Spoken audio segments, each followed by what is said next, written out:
High school basketball from across the Mountain State.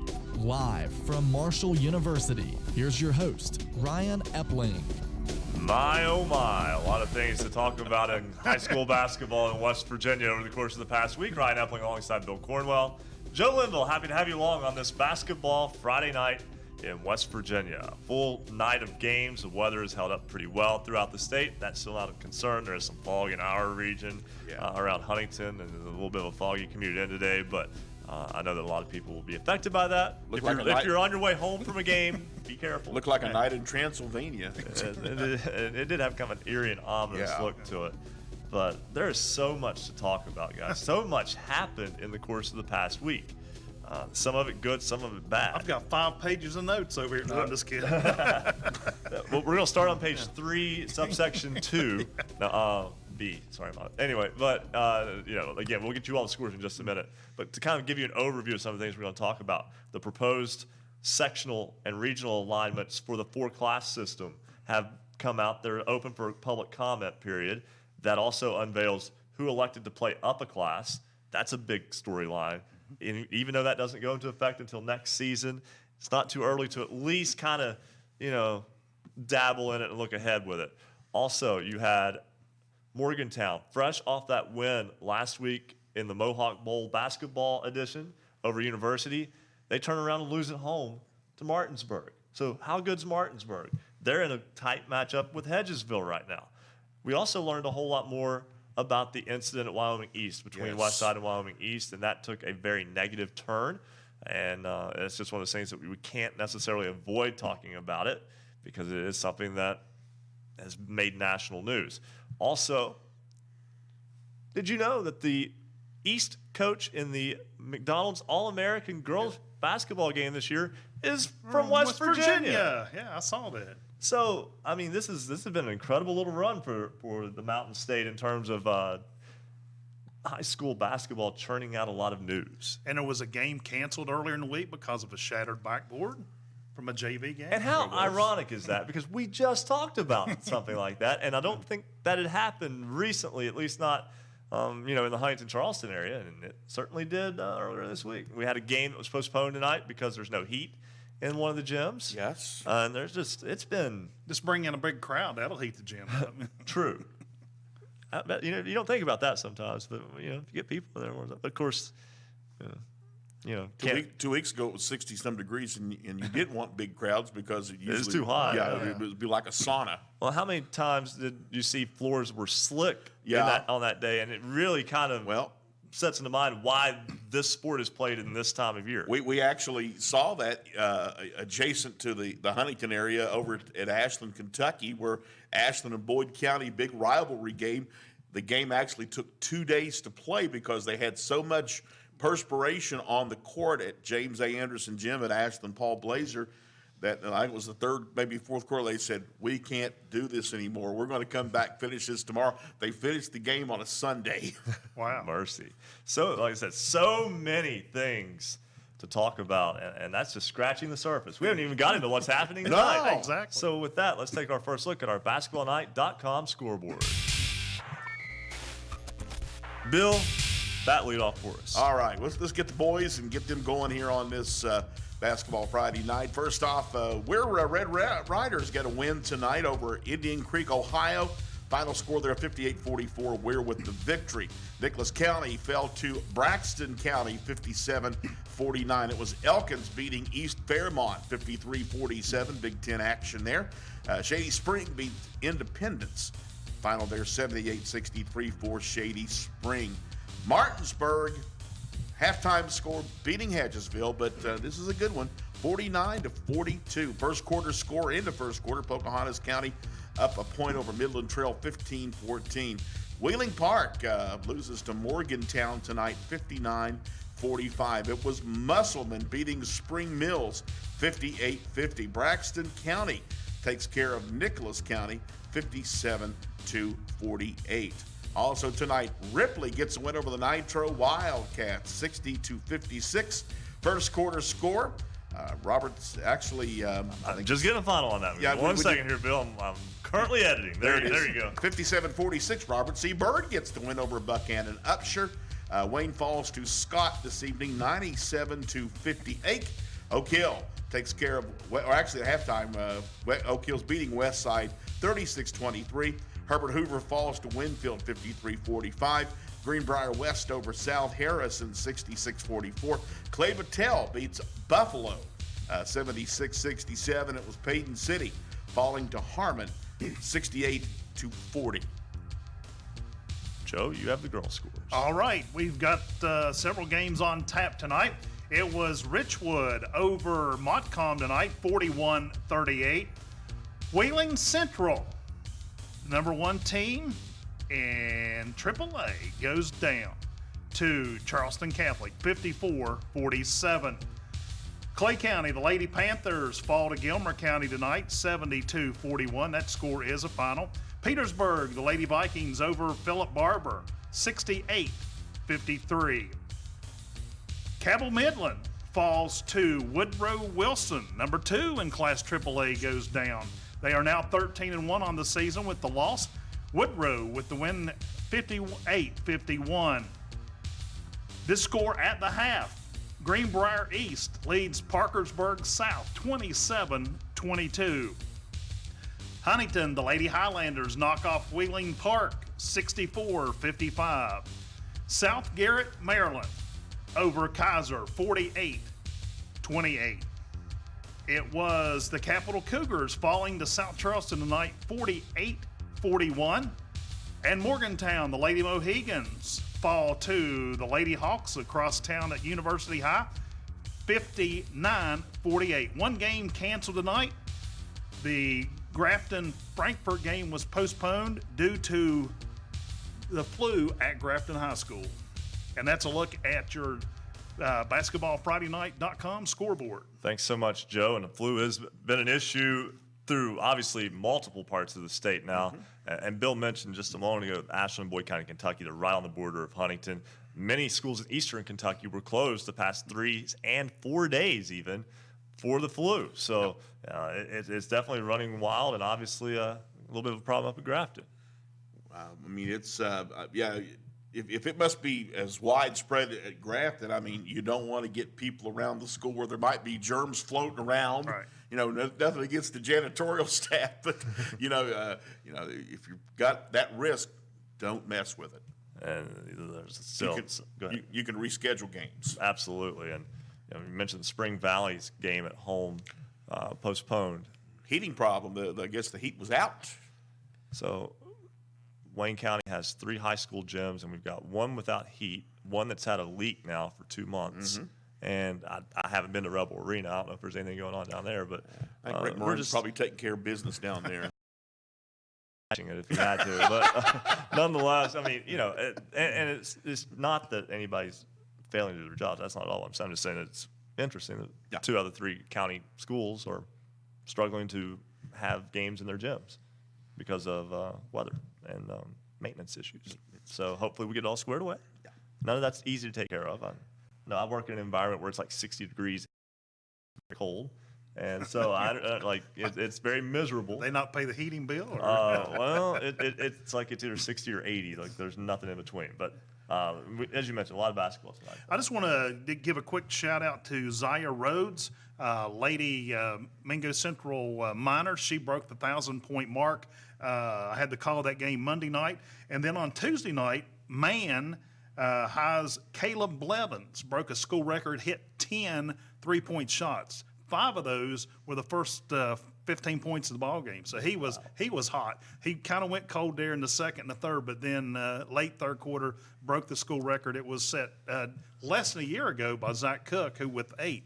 So he was hot from the 3-point line, to say the least. Absolutely, that's definitely a standout performance, and there were so many of them over the course of the past week. As we know, all throughout the state, kids make plays, coaches do a good job, and we've got a whole lot of good things to celebrate. And again, we will have to delve into some of the bad stuff too a little bit later on, but we'll save that for just down the road a little bit. But right now, we've got Taryn Malone, Magnolia High School Sports, former student broadcaster at Magnolia High School, now an intern for Metro News, and he's here to talk about the Rotary Challenge coming up in New Martinsville. Taryn, first, welcome back to the show. Good evening, guys. How are you? Doing well. Tell me about the Rotary Challenge. Okay, so the Magnolia Rotary Challenge tomorrow, everything will kick off, or I should say tip off at noon with a JV game between Magnolia High School and Cameron High School. That'll be the start of the Rotary Challenge, followed by 1:15, a boys game, Cameron versus Payton City. Cameron is playing against Valley Wetzel tonight. Payton City is playing against Harmon tonight. So both teams will have two back-to-back games in a matter of 2 days. 3 o'clock boys game between Weirk and Madonna. The Blue Dons will be taking on Tyler Consolidated tomorrow at 3 o'clock. At 4:45, everybody in the state has their calendars marked down for this one. Wheeling Central Catholic taking on Perennial Power Williamstown. Williamstown is currently 13-0, while the Maroon Knights just dropped another game this evening. They are 11-4. They took on Magnolia the other evening. The girls' game at 6:30 will take place between Magnolia and Bellsville, and it's the only girls' game of the tournament this year. And then at 8 p.m., the nightcapper, Magnolia High School taking on Valley Wetzel. So that is the complete schedule tomorrow. The media program will be providing full live stream coverage of every game tomorrow. And I'll be there along with Gunnar Ritchie. He's the new student broadcaster at Magnolia. And then we have RJ Good as well helping us out with our broadcast. Sounds like a full day of basketball and an opportunity to just kind of either park it in the gym and watch or, find it from home and connect as well. Taryn, thanks so much for calling, and enjoy those games tomorrow. Oh, I will. Thanks, guys. All right, that's Taryn Malone, Magnolia High School sports, former voice of the Blue Eagles from a student standpoint now. In his freshman year at WVU and still helping out in New Martinsville when he can get over there interning for Metro News. Someone we've had on the program for 2 or 3 years now, and they're good people out there. Basketball junkies dream there. I mean, especially if you're in that upper Ohio Valley, you got some interesting contests put together there. And again, it should be a lot of fun. And early in that phone call, Taryn mentioned that earlier in the week, Wheeling Central beat Magnolia 70-58. That was in New Martinsville. That was a big game in terms of the seeding for postseason purposes. So many of these games do mean a lot right now, even if it shows back up later, not in the immediate future, but give it another month or so, and all of that shakes out. Because guys, we are only about 3 weeks away from the girls' postseason beginning, and we're less than a month away from the boys' postseason. I mean, we're talking about probably less than 2 weeks, maybe just 2 weeks till those coaches will get together and have those seating meetings for the girls. Yes, they come around before too long. I mean, it's that time of year, right? Exactly. I just want to mention something that I found interesting earlier in the week. We talk basketball across the state, but this Region 4 AA, we've got Chapmanville, Logan, Polka, Man, and then Scott coming in there at 13. That's just unreal. It just shows how tough that Region 4. Some good teams are not even going to get out of the sectionals. Right, and you look at this. Between Logan, Chapmanville, and Polka, one of those teams will not make the state tournament, no matter what. It's just who's can't get there. It's just who's on, on it when it comes time in March. Yeah, coming into the season, everybody would have said, well, Chapmanville, of course, but not necessarily. And they earned the benefit of the doubt going into the season. They did. But Logan showed that they can be had. Right. And also in that mix is also Lincoln County and Mingo Central. So they're right there as well. So Lincoln County just lost its leading scorer for the season to a broken arm earlier in the week, and that was rough. And a comeback win over Wayne. They were actually down by double figures and came back and won that game with a strong second half, and that was after he had gone out. So that's a tough blow for Coach Plumley and the Panthers. And they do such a good job down there with what they have, and you just hate to see that. But now we're going to step aside, take a break. When we come back, we will join Jeremy Kelch, assistant coach of the 100 boys basketball team, the 100 Hornets. Off to a fantastic start. Now, it's not really a start. We're almost halfway through the season now. We'll talk with Coach Kelch when we come back on Basketball Friday Night in West Virginia here on the Fast Break Sports Network. Basketball Friday Night in West Virginia will return in 2 minutes on the Fast Break Sports Network.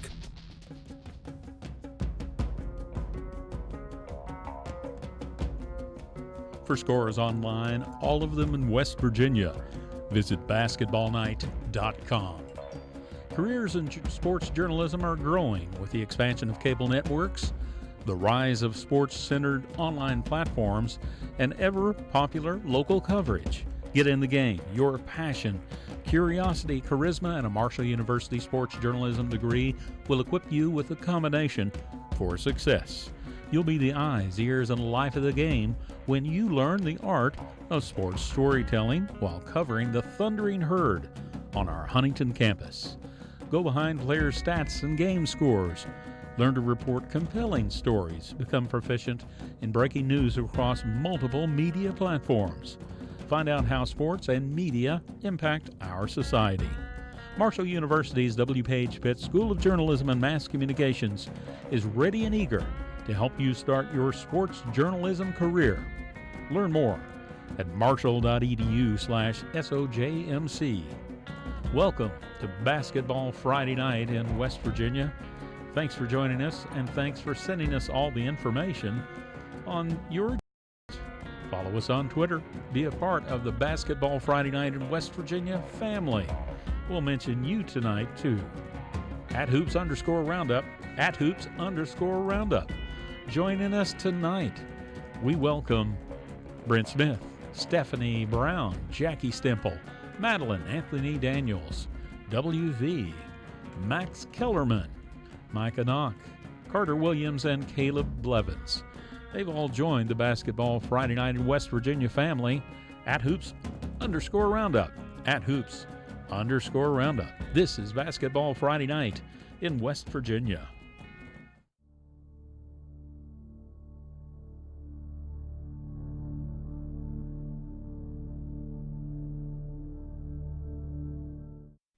Looking to take some classes but not sure you can make it to campus? Marshall offers a wide variety of online classes that fit your needs. Visit marshall.edu/MU online and register today.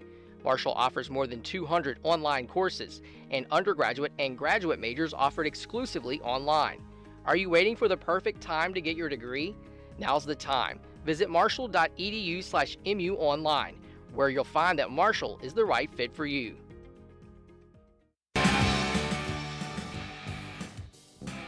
Stay up to date on your favorite teams. Check out basketballnight.com. Now, back to Basketball Friday Night in West Virginia with Bill Cornwell, Joe Linville, and Ryan Epling. 9:18 on this Basketball Friday Night in West Virginia. Ryan Epling, Joe Linville, Bill Cornwell with you here in the studios of Marshall University School of Journalism and Mass Communications in Huntington, West Virginia. Happy to have you along here for our second segment of the evening. A little bit later, we'll talk with Dave Wilson, who has had the call of what has been an up and down week for Morgantown, and we got a special guest. We'll have him on here in just a moment as well. First, though, we want to go to Jeremy Kelch, assistant coach of the 100 Hornets. 100 is 8-4 on the season. Coach dropped a tough one tonight in the hometown invitational to Meadow Bridge, but still a really good start to the season. Now we're in the midway point for your basketball team. No, Coach, we actually got the big win tonight. Oh, so we put that score in backward. Well, let's fix that. That's good to know. Yeah. So 49-37? 49-37, yes, sir. Gotcha. Okay. We will fix that right So now. you're 9-3. That's much better than 8-4. Yes, sir, it is. All right, Coach, tell me a little bit about that win tonight. I also got Coach Wilkins here. He's our head coach, so I'm going to let him take over. I was just basically getting the phone ready for him because he don't like this technology stuff. All right, sounds good. Coach Wilkins, good win tonight. Yes, sir. Yes, it was. We warned the boys all week that this would be a dangerous game for us, regardless of the record that Meadowbridge brought in here. And they won the hit tournament last year. They lost some seniors, but they're well coached, and we knew we were going to be in for a battle. Actually, it was that the whole first half. It was a low-scoring game the first half. We stayed very, very close on defense. They played us different kind of defenses. However, the second half we had a much better offensive output, and it showed as we went down the stretch. that we could score if we worked the ball correctly and got the ball to the inside to our key players. And with that, we came out with a nice victory. We weren't pleased with our foul shooting tonight. Some of the boys did not shoot well, but our two leading scorers, Norris and Souls, really had good nights for us. And speaking right now with Virgil Wilkins, the head coach of the 100 Hornets boys basketball team. Coach, 100 is a small rural school. You have a lot of seniors on this team. That at least tells me that, one, you're getting good participation, and two, this might be kind of a year that maybe some people have had circled for a while. Well, yes, we're fortunate to have. We have 7 seniors on the team, and we lost our leading scorer last year and leading rebounder. He's playing up at Westmoreland Junior College, and but our seniors have matured. They have matured a lot physically and mentally, and in the off season, some of them have worked very hard on their shooting. And if I would say there's one big improvement in us this year, our defense has been absolutely tremendous. I think the turnaround for the season, we played Cameron here at home. The first opening game of the season, we lost to them 73-72, and we had the last shot. So we can't criticize the boys for that. Then we lost to Clay Battelle, and they do have a very good ball team, and I'm sure you're familiar with it. Yes. And we lost another game, but we have put together 6 wins in a row, and our defense has been fantastic. I think a turnaround in the season was when we beat Cameron at Cameron. It's been last week. Week before last is 32-31, which was almost an unheard game in basketball at these ages. Virgil Wilkins, the head coach of the 100 Hornets. They get the win over Meadow Bridge tonight. And Coach, before we let you go, the Hometown Invitational, obviously for the smaller schools that come together and play in that, it's a yearly event. It seems to be a lot of fun, but it creates some interesting opponents because I'm not sure that you would cross paths with Meadow Bridge regularly otherwise. No, we sure wouldn't. And we also have Montcalm here a week from this coming Saturday as part of the HIT tournament. We started talking this HIT tournament the second week of practice. We thought that if we mature quickly in the game, put together our offense and defense right, that we would. Our goal is to be top seeded in our division, which we were. Coach Kelch can tell you about the seeding part. Well, Coach, we did get to 1 seed, and the reason our schedule's tougher than it normally is, well, it's them 7 seniors we got, and their goal is to reach Charleston. I think that's a pretty lofty goal, but when you shoot high, even if you come up a little bit short, we still might get where we want to be. Right now, we're sitting pretty good in the OVAC standings, and I think we're sitting pretty good in my opinion, the toughest region in single-A basketball. So it's going to be tough to get there, but if we keep playing defense like we are and we can shoot the ball like we do some nights, we're kind of streaky, our shooting. I think we can make some noise in the regional tournament, which we haven't done for a very long time. Head coach Virgil Wilkins, assistant coach Jeremy Kelch of the 100 Hornets. Thanks so much for joining us, gentlemen. Congratulations on that win. Thank you. We thank you, sir. All right, and always good to hear from different folks. I don't know that you would necessarily hear from 100 very often. And you mentioned small school, and I was just looking at their roster. Their average height is about 5'10". They don't have a lot of size, so there's no doubt this team. But they team, got a full roster. That's what impresses me. They do have a full roster, but I'm sure that they're a team that really moves the ball and is really scrappy. You just get the impression just hearing the coaches. And there's probably not a lot to do in 100. I mean, like in, the bigger areas, but, these guys, they come out to play basketball for sure. 100 High School, as of the last classification period, had 106 kids in grades 9 through 12. So you've got a basketball team with 7 seniors. They're almost literally 100. So they've got 15% of the student body on the basketball team. And that's a great awesome. thing. That is, absolutely. So they're doing good things up there with that ball club.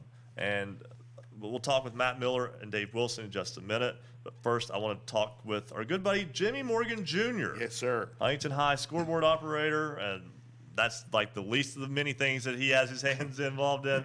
But he's here to talk about an event that's named after his late father, Jimmy Morgan Sr. They're having the Coach Jim Morgan Sr. Memorial Classic boys basketball event tomorrow at Huntington. That will involve a middle school game, a JV game, and then a game between Huntington and Spring Valley in boys basketball. And first off, well, Jimmy? actually, we've got more. Oh, yeah, I'm right. We've actually got more. We've got Horace Mann and Huntington Middle JV playing at 3. We've got Huntington Middle and Vinson Middle. Probably, this one might be a pretty good junior or middle school game. Yeah. Vincent's top in Wayne County and Huntington's top in Cabell County. So full They're day. They're going to start at 4:30, and then Spring Valley JV and Huntington JV at 5:45. And then the main attraction, Spring Valley and Huntington Varsity at 7:30. And Jimmy, how much does it mean to you to see? You know, I've sat next to Jim and his dad working the scores table at Marshall games for the past, over the past several years. His dad unfortunately passing away. I think this is a good way to honor what the effect he has had on sports in the Huntington area. And the lives he's touched too. Mm-hmm. Absolutely. The lives he's touched. I'm gonna start crying here in a little bit. So. We may join you because we loved your dad. Yes, we did. Absolutely. But I think this is a great thing that Coach Ty Holmes at Huntington High kind of helped make it happen. And Bruce Sr. as well with the AD at Huntington High. True. We want to start out slow. Maybe bring in some out of town teams next year, and then let's sweeten the pot a little bit. Let's bring some out of state schools, some kids from Kentucky, Ohio. I mean, we got a guy who used to coach at Huntington High. He's down in Virginia right now. Maybe we could sweeten the pot and get him up here next year. So. There you go. It should be a lot of fun. And Jimmy, certainly the varsity game should be interesting tomorrow night because Huntington's getting better and better, and Spring Valley's they're red hot. This week they've had 2 quality wins. They beat Capital at home, and then GW last night up in the Kanawha Valley. That's true. We lost a squeaker to Huntington High lost a squeaker to Cabell Midland Tuesday night, 49-47. And I mean, it's getting used to a new system. Even though they were in last year, there's still some new kids this year. And I was talking to Amari Smith this evening before the girls' game with Wheeling Park, and I said, "Hey, just go out there and have fun. I mean, you're learning every week and everything like that. The kids are right now they're pressing a little bit too much." And I told them, I said, "Just have fun. Go out there. Yeah, you want to win every game. Yeah, don't get me wrong, but it really doesn't count till the end of February when the sectionals and regionals start." Jimmy Morgan Jr., scorekeeper at Huntington High School, Marshall University, many games as well, and the son of Jimmy Morgan, who will be honored tomorrow with the first Jimmy Morgan Huntington High Memorial Classic basketball event. Jimmy, it's good talking to you tonight, buddy. Thank you, guys. I really appreciate it. All right. That's our good buddy, Jim Morgan Jr. And I plan on being there tomorrow night because those of us who knew Coach Jim loved him, and it's a great tribute. And hopefully, as Jimmy said, this is something that's going to grow and maybe really be an all-day event. But interesting things there because you have it in city, although they don't play often, Vincent and Huntington Middle playing. And as he said, those are 2 good middle school teams. If you know this part of West Virginia here in the West, very good. And then you got a classic Huntington-Charleston battle with Horace Mann Middle and Huntington Middle playing as well. And then, of course, the Spring Valley Huntington contest. There's a little bit of a mixture of everything there. Yes, there is. It'd be a good day for a basketball fan to get out and watch that if possible. We'll take one more call before our break. We'll go to Dave Wilson, WAJR Radio. Morgantown beats Wheeling Park tonight. Nice little bounce back for the Mohegans after a loss last week to Martinsburg, which followed a win over University. Dave, it feels like Morgantown's just kind of working their way through the top 5.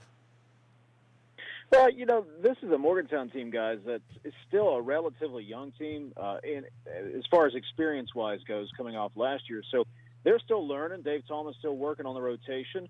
And they were feeling really good after the win over University, beat up on a young rebuilding John Marshall team, and played Martinsburg. It was a 3:15 game on Martin Luther King Day, and just did not play well, were not ready to go. Coach Tallman put some of that on him. But I think it was we know at Marshall, certainly from Doc Holliday, you can't learn anything from a loss. Well, I think you can. And Morgantown learned from that loss to Martinsburg, came out ready to play tonight, and picked up a big win over Wheeling Park, 59-43. Yeah, a great bounce back win, as I said. And again, that was a 12-point loss to Martinsburg on Monday. So it's been kind of a little of a topsy-turvy few games for Morgantown. But again, getting the win tonight, and now it kind of, smooths out a little bit. Buchanan Upshur coming up next week, as well as Steubenville, Ohio, Preston, and then you get back into Wheeling Park and OVAC games. So should be a lot of fun, though, and Morgantown continuing to play very well. Well, Morgantown, Wheeling Park, and University, and through Parkersburg South into that mix, guys, they're going to see each other. Morgantown could see Wheeling Park potentially 4 more times before the end of the season. Or, 3 more times, 4 total. University could see them 3 more times. Morgantown University could play 3 more times before the end of the year. There are a lot of games coming up here. These teams are going to be very, very familiar with familiar with each other. And these are 3 good basketball teams up here in the same region, and only 2 of them are going to get to go to Charleston. So a lot of good basketball to be played. Still, for my money, I think Morgantown and University are arguably 2 of the best teams in the state. I think Morgantown's the deepest team in the state. University's got the best 2 guards in the state, in KJ McClurg and Cade Matheny. So, and Alex Vargo over at Wheeling Park, guys. He's a 6'6" forward who's going to get you 25 a night. So a lot of great basketball still to be played up here in the northern part of the state as we head into the second half of the season. Dave Wilson, WAJR Radio. Morgantown picks up the win tonight over Wheeling Park in boys basketball, 59-43. Thanks so much, Dave. Hey, guys, just one question. Do you have to feed Billy every Friday night? Yes. Actually, that's taken care of by our show caterer. So we need to get you down here sometime to take advantage of that, Dave. They were taking care of you, Bill. Right. The reason that question is asked was Dave travels with me and Steve Cotton with Marshall Football Radio, and we always have a real battle about, where do we go on Friday night? Real problem to have, right? It's a good problem to have. That's right. All right, that's Dave Wilson. Good to hear from you, Dave. Absolutely. All right, you too, Bill. We're going to step aside, take a break, and I just see we just lost Matt Miller. We were going to have him right after the break. Hopefully we can get him back to talk about the Martinsburg-Hedgesville boys game. Great game tonight. Should be a lot of fun. A lot more to talk about when basketball Friday night in West Virginia continues here on the Fast Break Sports Network. Basketball Friday night in West Virginia will return in 2 minutes on the Fast Break Sports Network.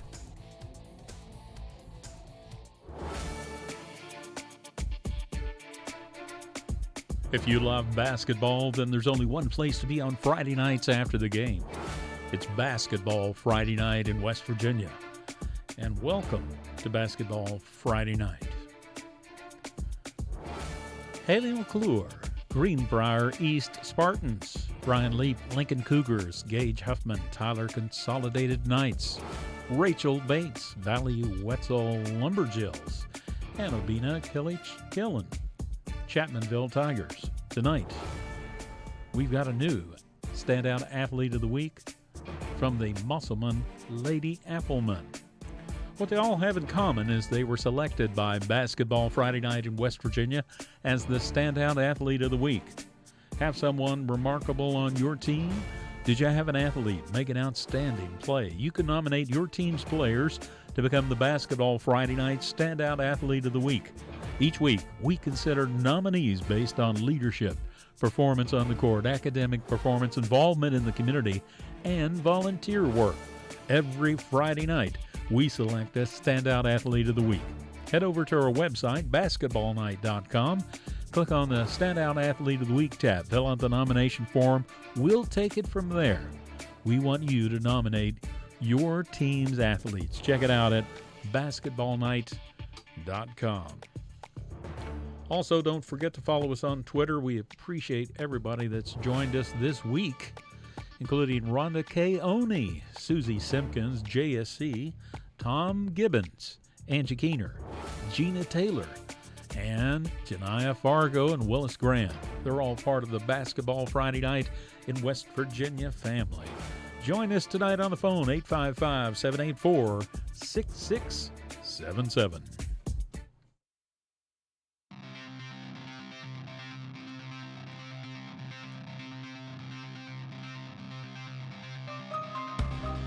This is high school basketball's home for the Mountain State. Basketball Friday Night in West Virginia on the Fast Break Sports Network.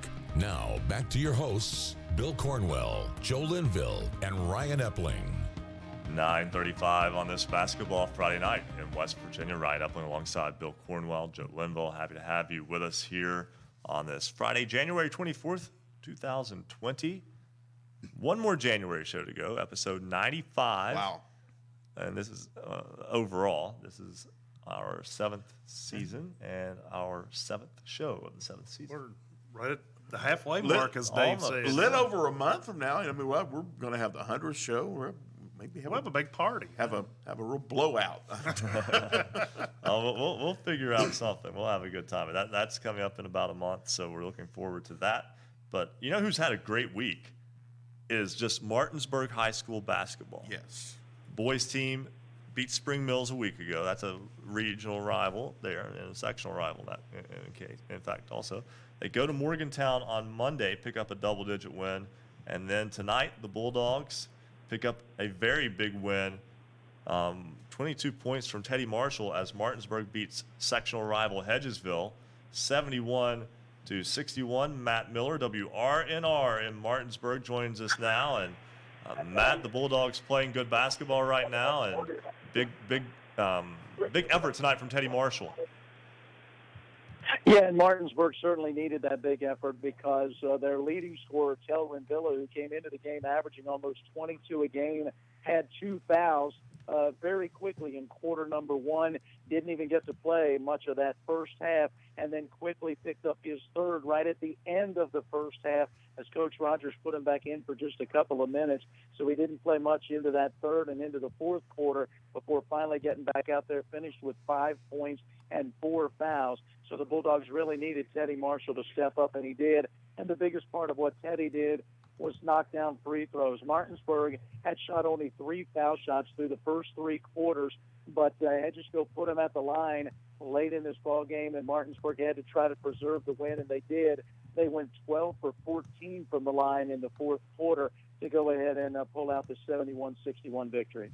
Hey, Matt, looking over the schedule, guys are really undefeated in West Virginia play. Your 2 losses came to out-of-state schools, but it looks like you got maybe a little bit of breathing room, and you don't even face Hedgesville again till, late in February. Yeah, this will be a great matchup. February the 21st is when they'll play again, and I think that's the third to last game of the season. The Dogs, with a makeup game against Jefferson that they have had to put into that final week, will have like 2 games left after that. So that'll be a huge matchup out at the Gilbert B. Miller Center between these 2 teams to find out who may be that top seed in this sectional tournament.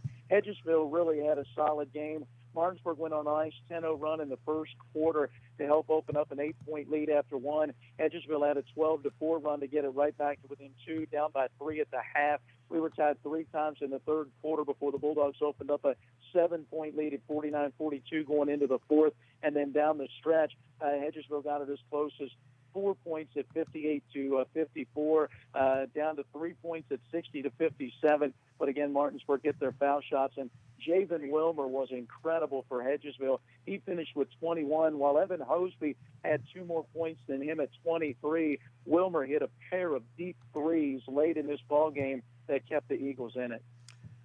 Matt, after you take on Jefferson, local rival, next week coming up on Tuesday, you play first of 2 games against, I guess you could say, a neighbor up I-81, Broadford Christian up in Hagerstown, Maryland. Yeah, it's been the first time in a long time that I can remember actually going up there and playing. Broadford came down here, I believe it was a year ago, may have been 2 years ago, and they were a late entrant into a Martinsburg holiday tournament, the Skip Fowler Memorial Tournament. Martinsburg had a team that couldn't get into that tournament at the last second, and so they were able to work things out. Broad Fording is one of those schools in our area that can be kind of hit and miss. You know, they can come out and have some really good players, some from outside of the country, and be a really strong team. And other years they may not have quite the strength that they had the year before. So I'm kind of anxious to see how that one plays out next week.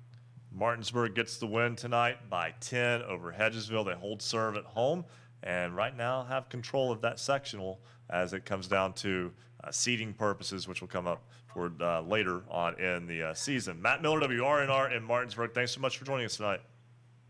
Guys, thank you. All right, and always a pleasure to talk with Matt. And Martinsburg, guys, again, what an impressive week they've had. And we mentioned those. Their girls team also beat previously unbeaten and top-ranked AA North Marion by double figures.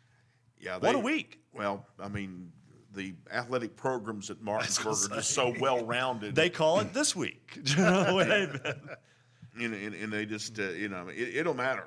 I mean, boys, girls side, solid coaching, good administration in that school, and just lots of athletes that attend that school. And I always like to talk about there's law schools around the state.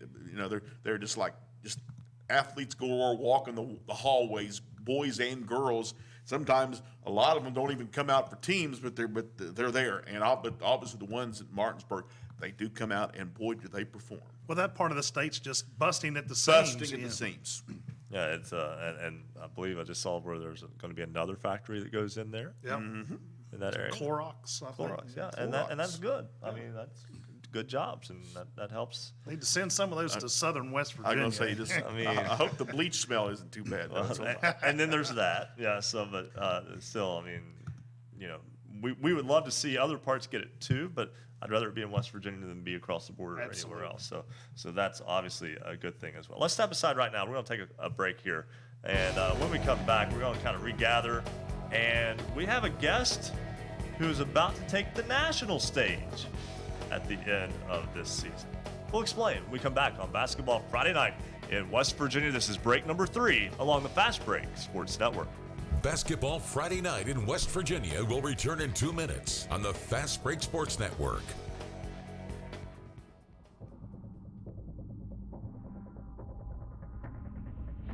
For scores online, all of them in West Virginia, visit basketballnight.com.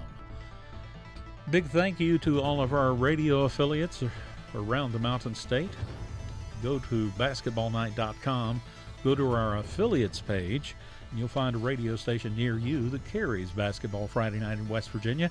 And if your favorite station doesn't carry Basketball Friday Night in West Virginia, call them up and tell them, hey, we got a show for you to carry.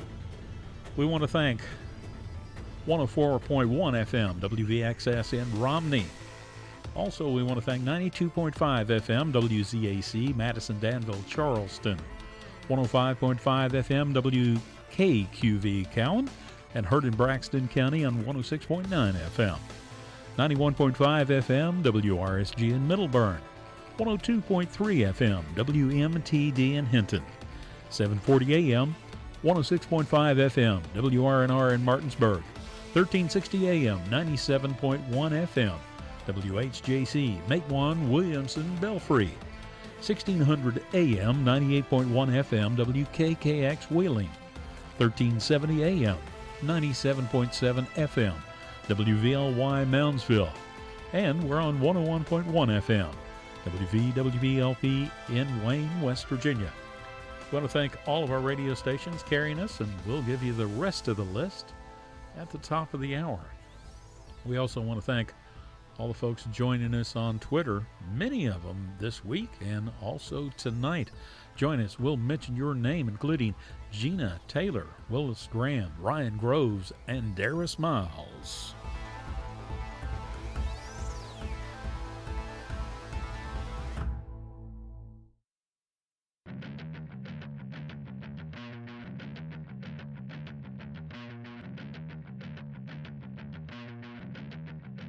Celebrating high school basketball around the Mountain State. You're listening to Basketball Friday Night in West Virginia on the Fast Break Sports Network. Now, back to your hosts, Bill Cornwell, Joe Linville, and Ryan Epling. Just a little shy of 9:45. Ryan Epling, Bill Cornwell, Joe Linville, back with you on Basketball Friday Night in West Virginia. One thing we always love is when West Virginia can take a national stage. Mm-hmm. We love it when the coaches, players, etc. from our state get recognized. Because, Exactly. Sometimes I think we're a little hard on ourselves. Well, of course, and we already had the one instance with the Robert C. Byrd kids and all the attention they got on their great play at made ESPN and play of the day. Oh, they were still talking about that on, like, Stadium has its own show. Yes. And it was on before a Marshall game last week. Mm-hmm. And there's the Robert C. Byrd play, and there are three people that are breaking it down one by one. And it's like, that is some really good stuff. We broke it down first because That's right. We had it all the way. That's right. Absolutely. And, we just love when people get the opportunity to do big things. And somebody who's getting that opportunity is Fred Sorrow, the head coach of the Williamstown girls basketball team. Just announced that he will coach the East team in the McDonald's All-American game. Wow. That's awesome. And Amy Chapman will be an assistant. She's at Gilmer County. Fred Sorrow, the head coach. Coach, that's a big honor for you and a big honor for our state. Oh, we're really excited about it, and I've known about it for a while. And maybe since January the 8th, I was told that I was selected. My name was in nomination back in the fall, and I was called on January the 8th by the girl that runs up the selection committee, and she said that I've been selected as the head coach of the East with the girls. And it's very exciting, but we had to keep it quiet until January 23rd when McDonald's announced it. And prior to that, I was able to pick two assistants, and we chose Amy Chapman from Gilmer County, who's done an outstanding job out there with that team. And her team and our team are the only two public school champions in the past 30 years in the girls single-A basketball. And besides that, I also got a former player, Ann Super Ferguson, who graduated in 06 from Williamstown, was a 1,000-point scorer at Guilford and our career leader in three-point field goals. And she's coaching at Thomasville High School in North Carolina, and she's an outstanding coach. And both those young ladies are going to be great assets, to our staff out there. We're really excited about it. Hey, Coach, when you got that phone call, what was the first thing you thought, your feelings when you got that call? That it's going to be the experience of a lifetime. This is just amazing. I've sat on it for a while. I've known about it for a while that the chance may happen. Not that it was going to, but that my name was going in the nomination, and that was exciting in itself. When the actual call came, your heart just kind of sinks, and you're just kind of elated, and you're kind of walking on air, and then all this, it's pretty good for a 72-year-old guy, to feel that way. You don't get those feelings that often, and what happens is that once we get the staff together, we all have to get through our seasons, all three of us. But after the season's over, there's something to look forward to there at the end. And on April 1st, they're going to fly us to Houston on March the 28th, and then the practices start Sunday the 29th, the 30th, the 31st, and the game is the 1st at the Toyota Center in Houston where the Rockets play, and then they fly us back out on April 2nd. Fred, I know on the boys' side they've started naming members of the teams on the McDonald's All-American side. Is it that same way with the girls? You're starting to learn some of your folks who are going to be playing for you? Right, and I'm seeing a girl by the name of Paige and another kid by the name of Treasure Hunt, which is an interesting name, but she must be a whale of a player, that is for sure, and maybe on the all-name team, but something that, the bottom line is that there are a bunch of 17 and 18-year-old kids that are going to be really nervous because they're playing against some of the best competition they ever played against in their lives. And really, when you stop and think about it, and I'm kind of quoting from Bob Huggins here, but all these good players that come into colleges and universities, and every good player who's an All-American stop and think on their high school team. Who do they have to guard? They don't guard the best player. They guard the kid that is maybe the weakest player. And so when they really get into a game of that caliber, they're not used to playing defense on somebody that can, that can really do something against them. And so I'm not sure what we're going to do, but I know that we're going to be facilitators as much as coaches, because practice plans will be scripted for us, and it's our method of teaching.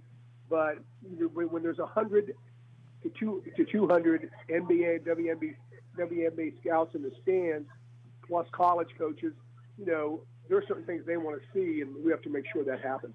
Treasure Hunt, by the way, a 6'2" wing from Hamilton Heights Christian Academy in Tennessee and a Kentucky commit. So, Bill's happy about that. UK. I'm a UK person. That's what I was thinking. But, Listen, as far as knowing a lot about the players, that's something I'm going to do this week. I'm going to Google them. But I'm very concerned right now about Belpre High School. Yes. I'm very concerned about Notre Dame and Ravenswood. I mean, with the season going on, but little by little, in my time off, and if I'm not doing that, I'm going to look up each one and find out where each kid's from, because I want to make sure and know that we have a connection and make these kids feel more comfortable when we get there. And I want Amy and Ann to do the same thing. And Coach, not to let it get away from us here, we don't have your score from tonight's game. Oh, okay. Well, the Williamstown Yellow Jackets prevailed over the Moorfield Yellow Jackets by a score of 58-49. And Lakin Joy for Williamstown had 22 points, and Kaylee Sorrow, my granddaughter, had 16. And Nicole Reynolds had 10, and for them, the Rinker girl had 14, and McGregor had 14. It was a very good game. Moorfield's a good team. I mean, they're strong. They got a 6'4" kid, and they're very well coached and very strong defensively. I guarantee you that. It was fun. It was a good score. Good win tonight for the Williamstown Yellow Jackets over the visiting Moorfield Yellow Jackets. And again, Williamstown now 10-5. They'll play Belpre, Ohio next Thursday. Coach Fred Sorrow, All-American girls basketball coach for the McDonald's All-American game. Once again, congratulations on that honor. We're happy for you. Thank you. And we look forward to seeing what you can do with both your team this regular season and your team at the Toyota Center in Houston, which, by the way, is where Marshall grad coaches. Is that right? Yeah. Oh, man. Mike D'Antoni. Yeah.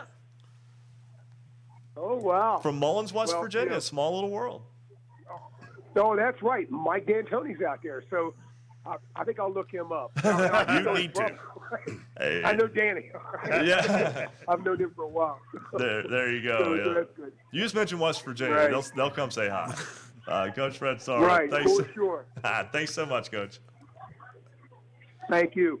All right, and again, that's a tremendous honor, and I'm very happy for him. I'm happy for everyone involved. And only the best of the best get selected, not only to play, but to coach and administer in that McDonald's All-American game. So, I mean, what a tribute to West Virginia's coaching talent and to Fred Sorrow. I mean, that's just awesome. It would be an honor just to even be nominated. Yes. Much less get the nod to be able to do it. So, I mean, what we're getting at here is that you've got a girls high school basketball coach of a West Virginia single-A public school program. Single-A public. That will be coaching the McDonald's All-American game as the head coach. But he's very qualified to handle this. Absolutely. So, and it sounds like he's got a plan, but the big thing is he's got a coach now too. Like that's the thing, he's got a balance, and as he said, I got games with the Williamstown coach, yet I've got this big national stage thing, so he's going to have to juggle some balls, so to speak. And it sounded like he was at the victory party tonight in the background there. And the way they do things up at Williamstown, Moorfield had a long trip. There's a good chance that they're just kind of eating together right now before Moorfield heads home. Or, I'm not sure if Moorfield has a second game. I didn't look to see if they have a second game in there or not. Just to get you caught up on what we're doing here with phones, we will talk to J.J. Martin in just a minute, head basketball coach of the Cabell Midland boys. And in our 10 o'clock hour, right after the 10 o'clock hour, because we're getting close to hard break, we will talk with Michael Miller, head coach of the Frankfort girls. So if Coach Miller could just hang on with us till another about 8 minutes or so. All right, now let's go to J.J. Martin, head coach of the Cabell Midland boys team. And Coach, your first season as head coach, and it couldn't be going much better for you, a perfect 12-0. Yeah, man, it's been a blessing to say the least. I've got a great group of kids, man. They've been playing hard. They're mentally tough. They just don't quit playing, man. They give everything they have every time we step on the floor. Well, JJ, you guys escaped one last night with Woodrow Wilson, get the 2-point win. Tell us about that one. Oh yeah, man. Well, hats off to Woodrow, man. They're a great ball club. They're really good, man. It's a tough environment to play there. We were on the road. I thought they did a really good job scouting us beforehand. They knew all of our offensive sets, man. They like to kind of pressure you, get up and play good man-to-man defense, and that's what they're known for. And that's what they did. To be honest, they jumped out on us early. But like I said, my kids, they're really, really mentally tough. And that's one thing. I tell them I was kind of worried about in the preseason, was how they would come together. We got a lot of personalities on that team, man. It's a fun group to be around. So that was kind of one of my worries in the preseason. But like I said, I thought, I kind of talked to them beforehand and explained what I meant by being mentally tough and, all coming together and, not getting on to each other, getting upset. And, like I said, Beckley did a really good job early in that game, man. They jumped out on us. They were hitting some shots. They got some really good shooters. They were executing, playing good D, but my kids, they just plugged along, man. They kept their heads down and did what we asked them to do, picked it up on defense. Beckley, man, they're really good rebounding. I think they out-rebound every team they play, and they were getting, second chance, third chance, fourth chance points on us. But, that was one thing I told my guys. We can box out and get some rebounds and run in transition. That's when we're really good. And they kept that in the back of their minds, and they started to do that, and we were able to win it last night. But it was a great ball game, man. JJ, your first season, as we mentioned, head coach, but you had good training with Rick Chafin's the last couple of years. And also, when folks come to your games, they'll look over there and say, yes, there's a lady over there assisting J.J. Martin. That's Christina Schmidt, of course, the mother of Chandler and Dominic Schmidt, two of your better players. And Coach, I hate to jump in here. We're going to have to put you on hold because we're almost at the end of the hour. I want to give you time to be able to talk about that because that is a fascinating part to what you're doing. So can you hold with us through the break? Oh, yeah, no problem. All right, we'll come right back to you in just a moment. Right now, though, we're going to tell you that hour number 1 of Basketball Friday Night in West Virginia is almost in the books as we are just a couple seconds away. That's what I said. We have a hard break coming up, so we'll talk with J.J. Martin, head coach of the Cabell Midland boys. We'll finish that conversation. We'll talk with Michael Miller, head coach of the Frankfort girls. What a season they're having. And again, we talked about it before. They're showing that they're not a one-person show after the graduation of Abby Beeman, probably the best player in program history a year ago, and they are still being very successful this season as well. We'll get you a scoreboard update, all of that and much more when we come back with hour 2 of Basketball Friday Night in West Virginia. This is Break 4 across the Fast Break Sports Network. Basketball Friday Night in West Virginia will return in 2 minutes on the Fast Break Sports Network.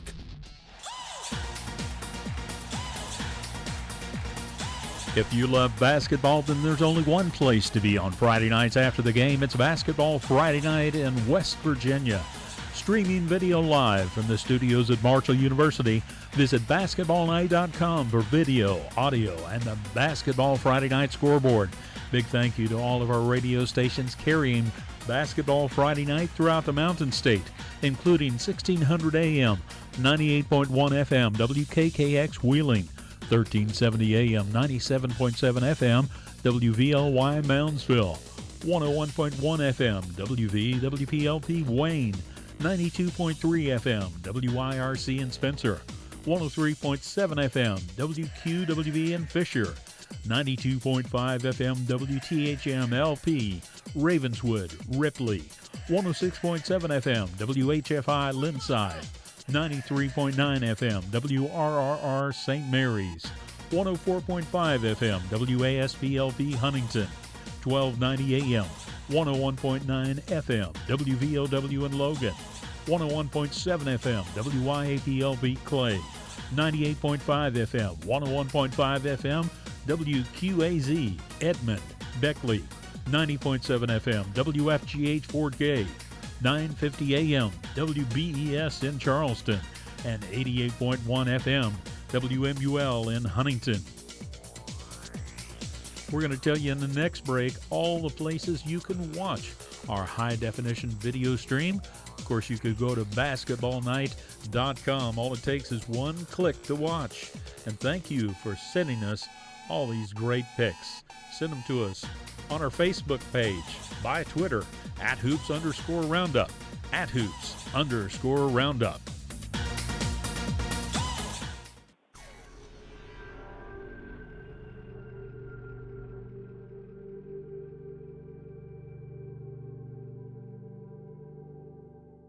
Thinking about joining the Marshall family? Visit marshall.edu/tour and schedule a visit today.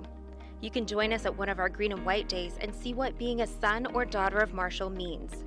You'll visit with administration and staff and see what Marshall has to offer. Can't make it for a green and white day? Schedule a visit to one of our daily tours and get a personal look at Marshall's campus. To register for a visit to campus, go to marshall.edu/tour or call 1-877-GO-HERD1. Welcome back to Basketball Friday Night in West Virginia. To join tonight's program, call 855-78-HOOPS. That's 855-784-6677. Follow us on Twitter @hoops_roundup for all the scores all the time. And visit basketballnight.com for a comprehensive look at schedules and standings for every team in the state. Stay tuned. Another hour of Basketball Friday Night in West Virginia begins right now. Welcome back to Hour 2 of Basketball Friday Night in West Virginia. Ryan Epling alongside Joe Linville. Bill Cornwell, happy to have you with us. We'll get a scoreboard update in a moment. I want to continue our discussion with J.J. Martin, head coach of the Cabell Midland boys team. And Bill, you asked a very good question before the break. I don't necessarily need you to set it all back up again, but if you can just go ahead and briefly summarize. Exactly. If you go to a Cabell Midland game, you'll look on the bench and who's that person helping J.J. Martin, but it's a lady, and it is Christina Schmidt. And J.J., she does a fine job helping you out. Oh, yeah, man. She was a college player herself. She's actually coached college already in Indiana, where they're from. Mm-hmm. And I can tell you, man, she has a great knowledge of the game. We get along well. We've had the same vision for the team. You know, I played college myself at Marietta College for John Vanderwall, so we both played. Like you mentioned, Rick Chafin, he's been one of my mentors since high school. You know, I was able to meet him when I was a sophomore, so he's kind of helped me develop my game, getting ready for college. And then the past 2 seasons, you know, just teaching me the ins and outs of coaching high school basketball, and, you know, he's done a really good job of preparing me. But, you know, just to touch back on Christina, like you said, she does a really good job, man. She knows the game. She's really studies the game. She was a player herself. So, you know, we just, I think we work well together, man, and we've been able to do something good here to start the season. The kids are also doing a fantastic job of handling all of that as well, because this is a ball club that your team has come right down to the wire 2 straight nights or 2 straight games now, able to get a 2-point win in overtime last night, a 2-point win over Huntington, and that was one on a shot with less than a second remaining. Yeah, man. Like you said, the past 2 they've been nail biters. They were exciting games to coach. I'm sure they were exciting to watch. It was great environments at both of them. Huntington High and Beckley are both really athletic teams. Like I said, they like to play man-to-man defense, press you full court, you know, and just get up in the players. And you know, it was big road wins for us. This was 3 games in a row. We play at Charleston Catholic tomorrow that we're on the road.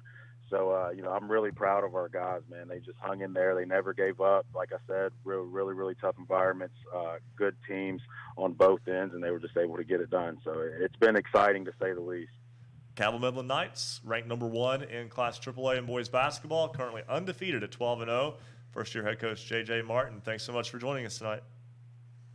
Oh, man, thanks for having me, guys. All right, and again, that's Coach J.J. Martin. It's not supposed to be that easy when you start into coaching. But especially your first year. As we've said, they've had some close calls, but, hey, they have survived. But tomorrow they got to go on the road down to the Kanawha Valley and play the number 3 single A team, but a very capable Charleston Catholic team. We're going to right now go right back to the phone lines. As I mentioned before the break, a team that lost its, perhaps the most decorated player that it's had in girls high school basketball to graduation. Frankfort, Abby Beeman graduated a year ago. I think a lot of coaches went to that graduation just to ensure that she went across the stage, make sure she was there, because it seemed like she played there forever. But this is a ball club that is 12-1 and right in the thick of the top echelon of Class AA girls basketball again this year. Michael Miller, head coach of the Falcons, and joins us now. And Coach Miller, your ball club, it's hard to ask for much more from them in terms of how they've played so far this season. Oh, absolutely. We're tickled to death. And like you said, losing Abby, I'm sure there was some extra people at the graduation, this past year, and I wouldn't be surprised. But hey, Abby taught these girls, that are currently on the team a lot of things, just by the way, she led the team by example and her guts and heart and determination. And hey, we just keep plugging along. You play in the toughest region in Class AA and perhaps toughest in the state. When you look at North Marion and Fairmont Senior on the opposite side, your one loss this year was a 1-point loss to North Marion. You beat Fairmont Senior this year. Those two teams have won the last 3 Class AA Girls State Championships. I know you have to feel you're right on the cusp. I'm telling you, it feels good. We've you're right. It is a tough region, and I lose a lot of sleep, preparing for those two teams. And that North Marion game earlier this year, I'm still kicking myself for that one and not getting much rest. It still keeps me up sometimes at night. And we seek perfection, and that's what we want. We want a state championship, just like those teams, and we feel like we're right there.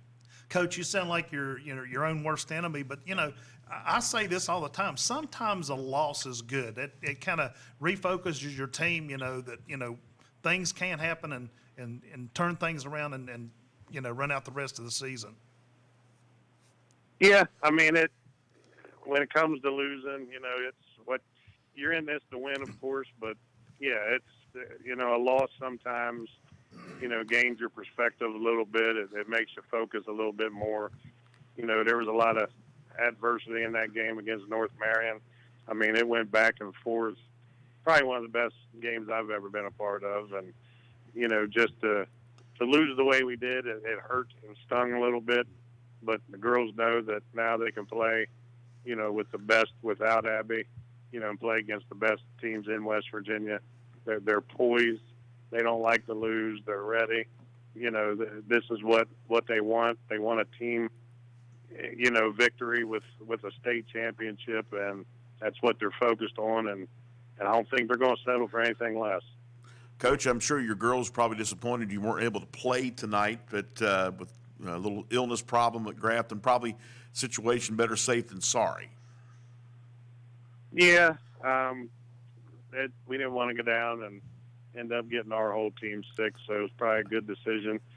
We just got off the basketball court not too long ago. We had a rejuvenated, fun, entertaining practice tonight. The girls are upbeat and positive. Of course, they want to play every single night. They don't care where they have to go or who they have to play. So it kind of upsets them when they don't get to be out there on the court. But like I said, we went in tonight, had an inspiring practice, and everybody was positive and upbeat and just ready to go for our next one. Frankfort back in action on Wednesday night at home against Northern Garrett, Maryland. Then a game 1 week from tonight against Fort Hill, Maryland, also at Frankfort. And Coach Miller, again, we know if anybody sold you short, you have already answered those doubts, and we certainly wish you and your ball club nothing but the best moving forward. We hope to get to talk to you again in maybe a couple of weeks. I hope so. I was, just making sure you guys didn't forget about it. We won't forget about you because there's no doubt you do a fantastic job with that team and program. Hey, I appreciate it, guys, and thank you for what you guys do for girls basketball, all basketball in the state of West Virginia. Well, thank you so much. That's Michael Miller, head coach of the Frankfort Falcons girls basketball team.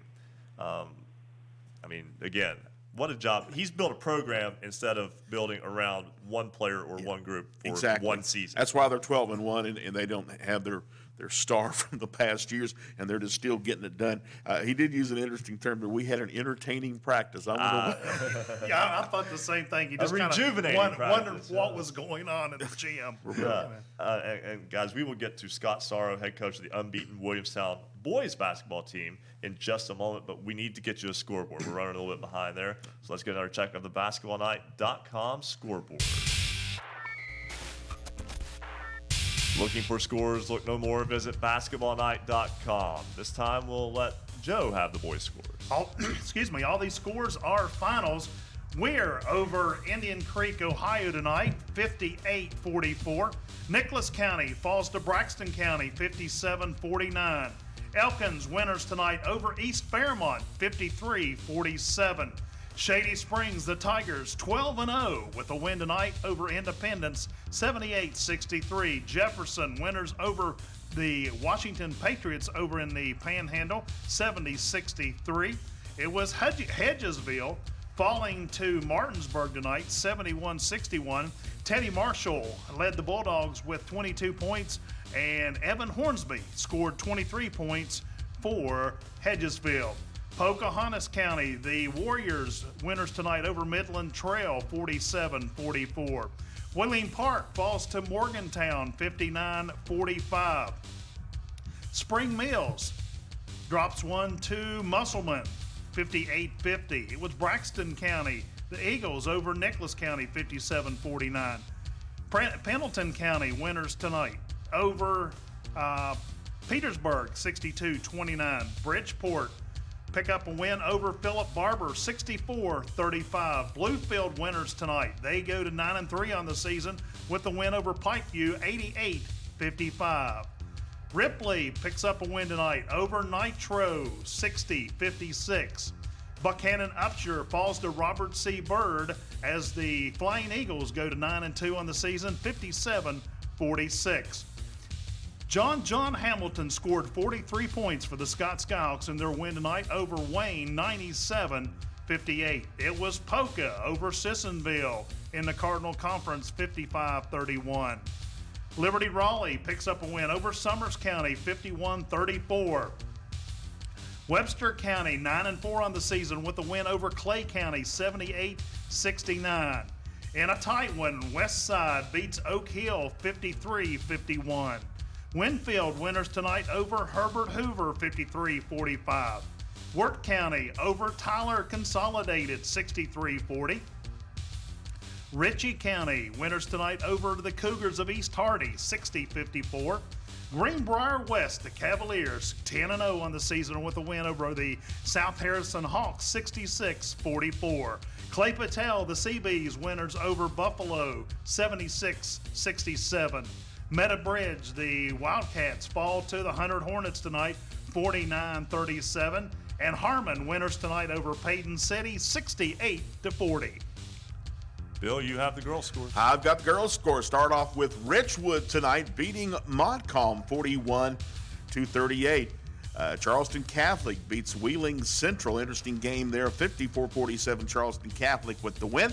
It was Gilmer County beating Clay County 72-41. Petersburg winners over Philip Barber 68-53. Number 2 in Class AAA loses tonight, first time. Cabell Midland falls to Woodrow Wilson 58-51, and the Knights are now 13-1 on the season. Now, one game that did not go tonight, Grafton and Frankfort. We just talked with the Frankfort coach just moments ago. Flu problems in Grafton, that's the reason they did not play. Greenbrier East tonight gets a win over Parkersburg South 65-57, so the governor's happy. Huntington beat Wheeling Park 64-48. It was Lincoln County over Sherman 70-53. In that game, Lincoln County's Carly McComas crossed the 1,000-point barrier, so congratulations to her. It was South Charleston winners over Capital 48-41. University in 59-48 win over Morgantown, I guess the girls' version of the Mohawk battle. And finally, Williamstown 58-49 winners over Moorfield. That's a check of your basketballnight.com scoreboard. Scott Sorrow is the head coach of the Williamstown Yellow Jacket boys team. And I know that they're undefeated. They've got their own story. And, he's feeling a little bit proud, too. Sure. Of the news of the All-American game within the family. Hey, guys. Yeah.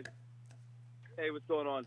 Yeah, you're right. I mean, it's a great honor for my dad. I know you just had him on there a little bit ago, and he's obviously you could tell. He had a win tonight. Sounded like a little bit loud behind him. Probably having a Coca-Cola or two, and enjoying himself. But no, you're right. With the win and obviously the news about the McDonald's All-American game. We're really proud of him. He's done this and done it well for a very, very long time, and obviously this type of honor for him is almost like a lifetime achievement award in coaching. So it's been great, and we're just really proud of him. Coach, your team 13-0, and you've been battle tested so far, but you got a big one tomorrow in the form of Wheeling Central. Yeah, we've played some good teams already.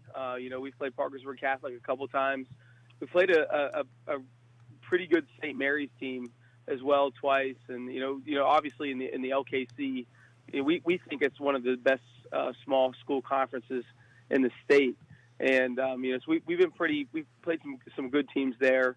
But you're right. I mean, obviously tomorrow we have a really big game for us. Anyway, it's a game against Wheeling Central, and it's a 1-2 game, and those don't pop up every day in the regular season. So we're excited to play it. It's a great opportunity for our kids. We just have a ton of respect for Wheeling Central, their coaching staff, their players. They've been so good for so long. They're the type of program that we want to be, and obviously it's a fun game for us for that reason. The Mid-Ohio Valley and up in that area has been the best part of Class A basketball for a while now. Now, not always the champion, but so many good teams. There's no easy night in that league and in that area. Just tell me a little bit about how much that prepares you as you get deeper into the season and carry still. That's a little bit of a bullseye with that 0 in the loss column. Yeah, you're right, and.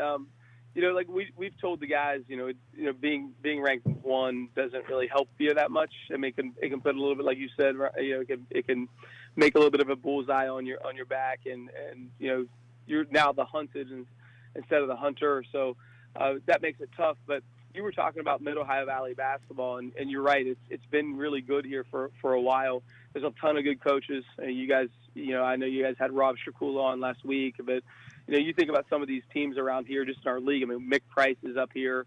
Mark Barnhart at St. Mary's. Those guys have built great programs with really good kids and kids that play all the time. But the thing that makes it competitive, and you guys know how basketball is now, it's not like it used to be back in the day. It's spring, summer, fall. It's all year round, and so we play a lot of those teams throughout the spring, summer, fall. And, I think because of that, because we play so much basketball in the off season outside of November to March, we face good competition all year long, and so don't they, and so don't those other schools. And I think it helps bring everybody's level of play up. And I think that's a big key to improving basketball, not just in the Ohio Valley, but throughout the state of West Virginia.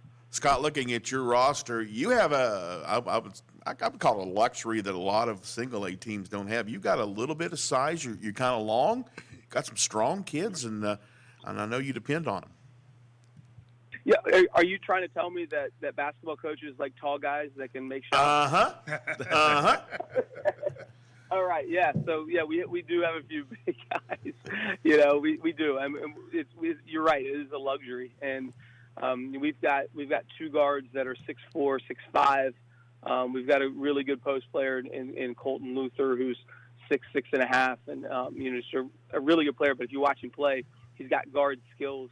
And then we have several kids that can shoot the ball. But as you know, I mean, a lot of teams around the state have good rosters, and obviously we like our roster a lot, and but that doesn't mean that anything's easy. You mentioned being ranked highly kind of makes you a target, and we've dealt with that for a couple weeks now, and it's been fun. We've kind of had fun with it. We haven't really treated it like the boogeyman or anything like that. We're just trying to have some fun with it and just play one game at a time, even though it's like the worst coach's cliche ever.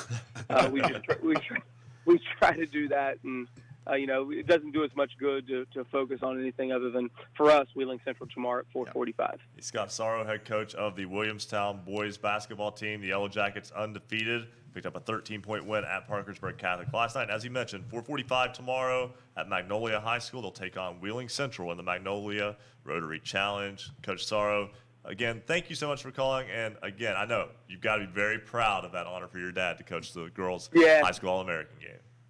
Yeah, it's great. We're really proud of him. And thanks, guys. Thanks a lot for having me on, and go Jackets. All right, thanks so much. That's Scott Sorrow, head coach of the Williamstown Yellow Jackets. We'll have to take a break. When we come back, we will talk with Taylor Kennedy of the Winfield Sports Network at the Winfield Herbert Hoover boys game tonight. We'll also learn a little bit more about our standout athlete of the week, and we promise we will talk about the 4 classification sectional and regional proposed alignments. All of that, much more, when we come back on Basketball Friday Night in West Virginia here on the Fast Break Sports Network. Basketball Friday Night in West Virginia will return in 2 minutes on the Fast Break Sports Network.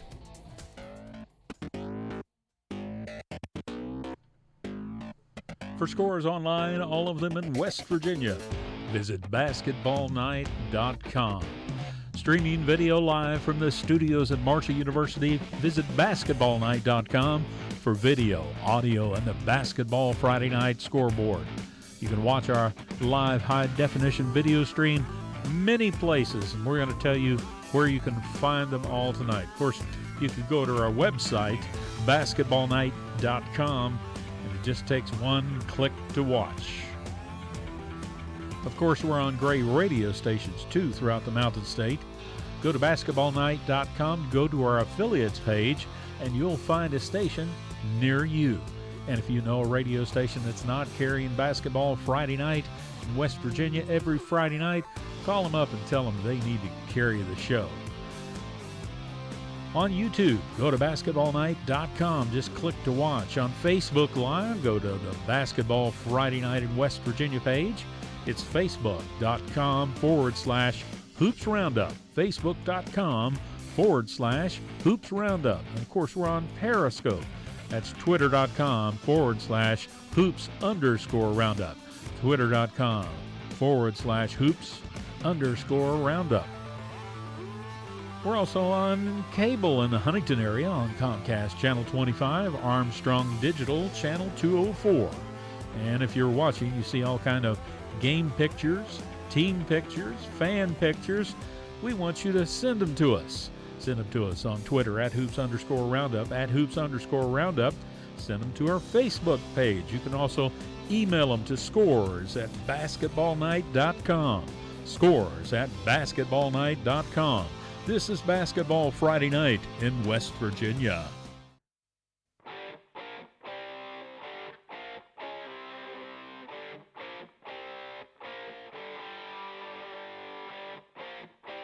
Stay up to date on your favorite teams. Check out basketballnight.com.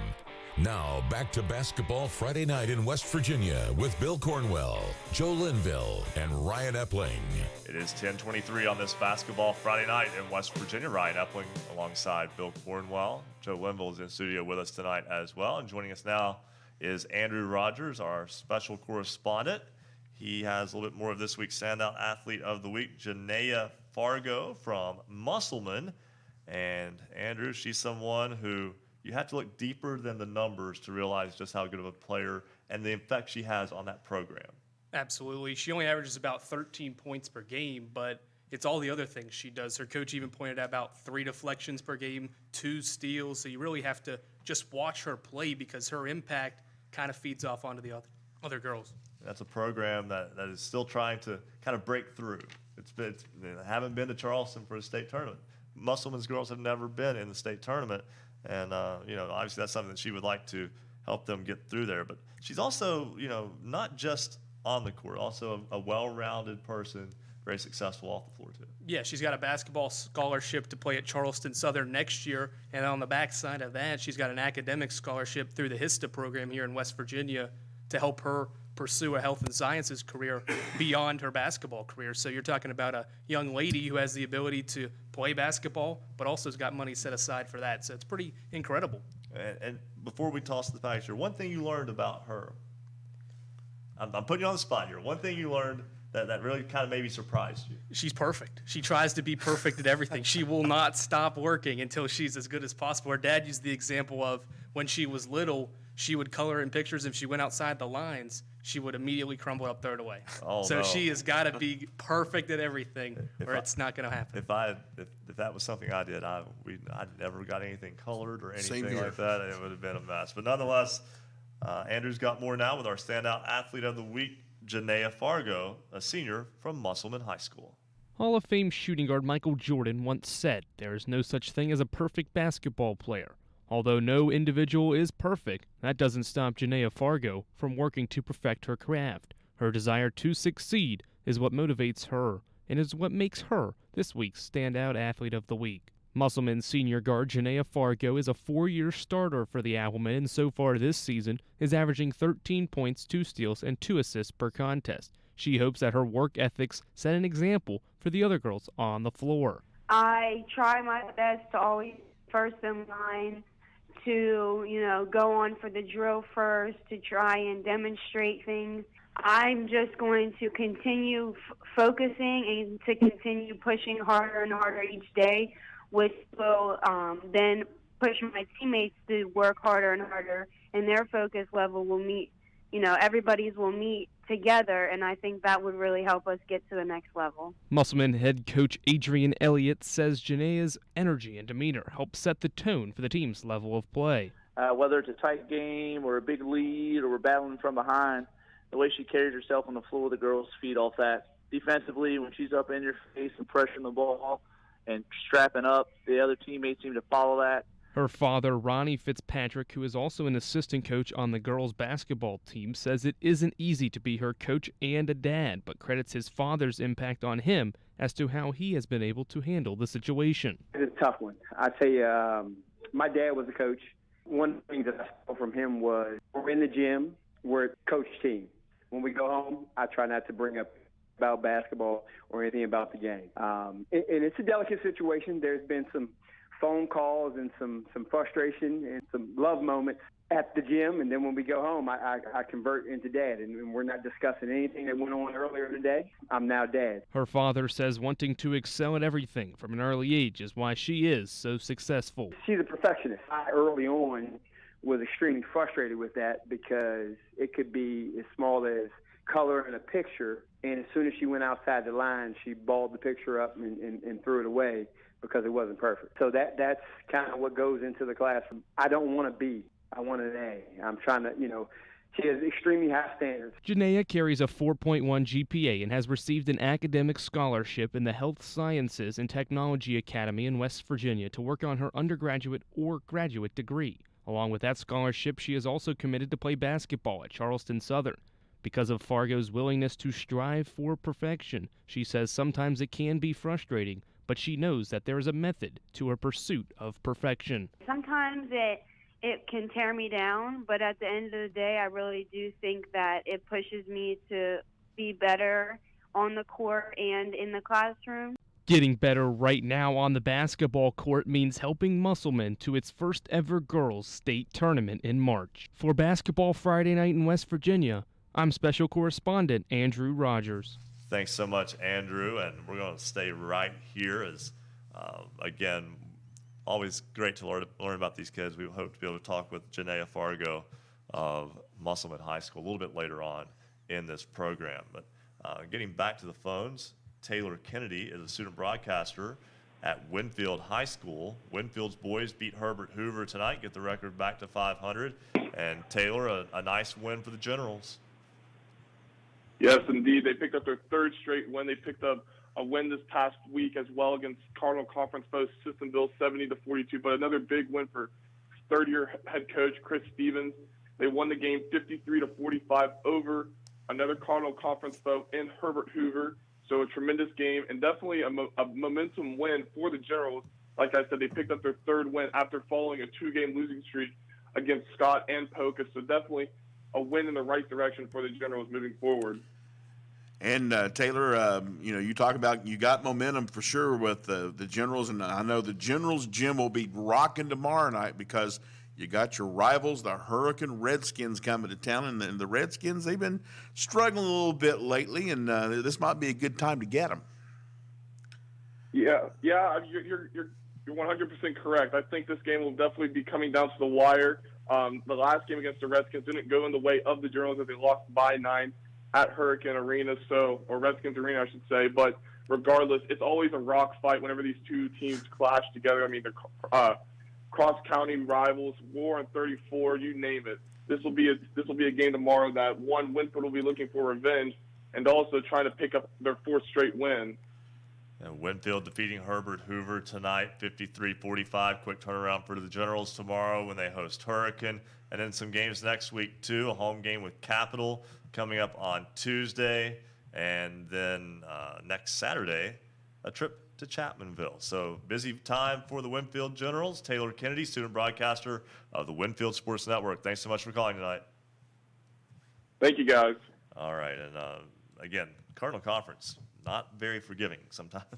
And, if it can be hard to get your footing in there. In any sport. That is very true. And even, again, just like we mentioned with the Mid-Ohio Valley and single-A basketball, it's not that you necessarily have the one best team, but you have 3, 4, 5 very good, strong competitive teams and very few easy wins along the way. We'll step aside, take a break. When we come back, we will talk with Dave Morrison, Super Dave Sports, Independent Herald, and anything else we can think of for Super Dave. Related. Yes, and we'll talk. There's a lot to talk about out of Wyoming County, and we'll talk about the proposed alignments for sectionals and regionals for the 4-class system that begins next year in high school basketball. This is Basketball Friday Night in West Virginia on the Fast Break Sports Network. Basketball Friday Night in West Virginia will return in 2 minutes on the Fast Break Sports Network.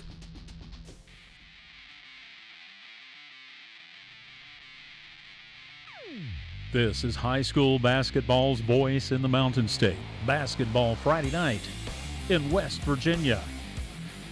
Marshall sports journalism graduates learn transferable skills that score competitive careers. It is time for you to get in the game. Critical thinking, communication, and commitment to accuracy are desired skills in an expanding job market. Sports journalism and sports communications careers are some of the most coveted positions in the country. The Marshall University School of Journalism and Mass Communications is ready and eager to help you start your journey.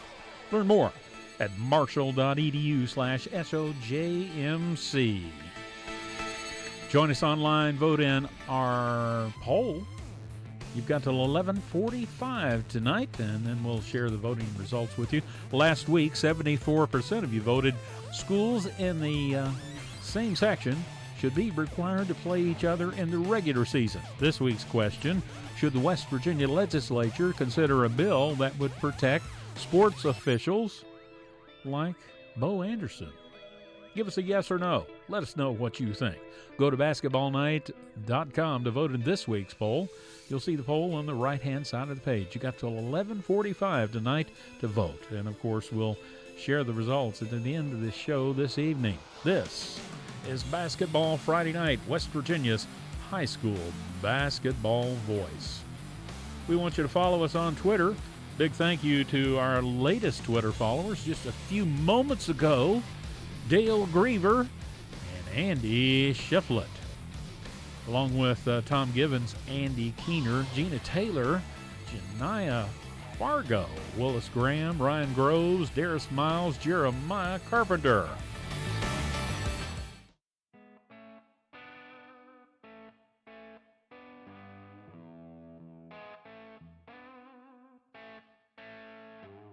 This is high school basketball's home for the Mountain State. Basketball Friday Night in West Virginia on the Fast Break Sports Network. Now, back to your hosts, Bill Cornwell, Joe Linville, and Ryan Epling.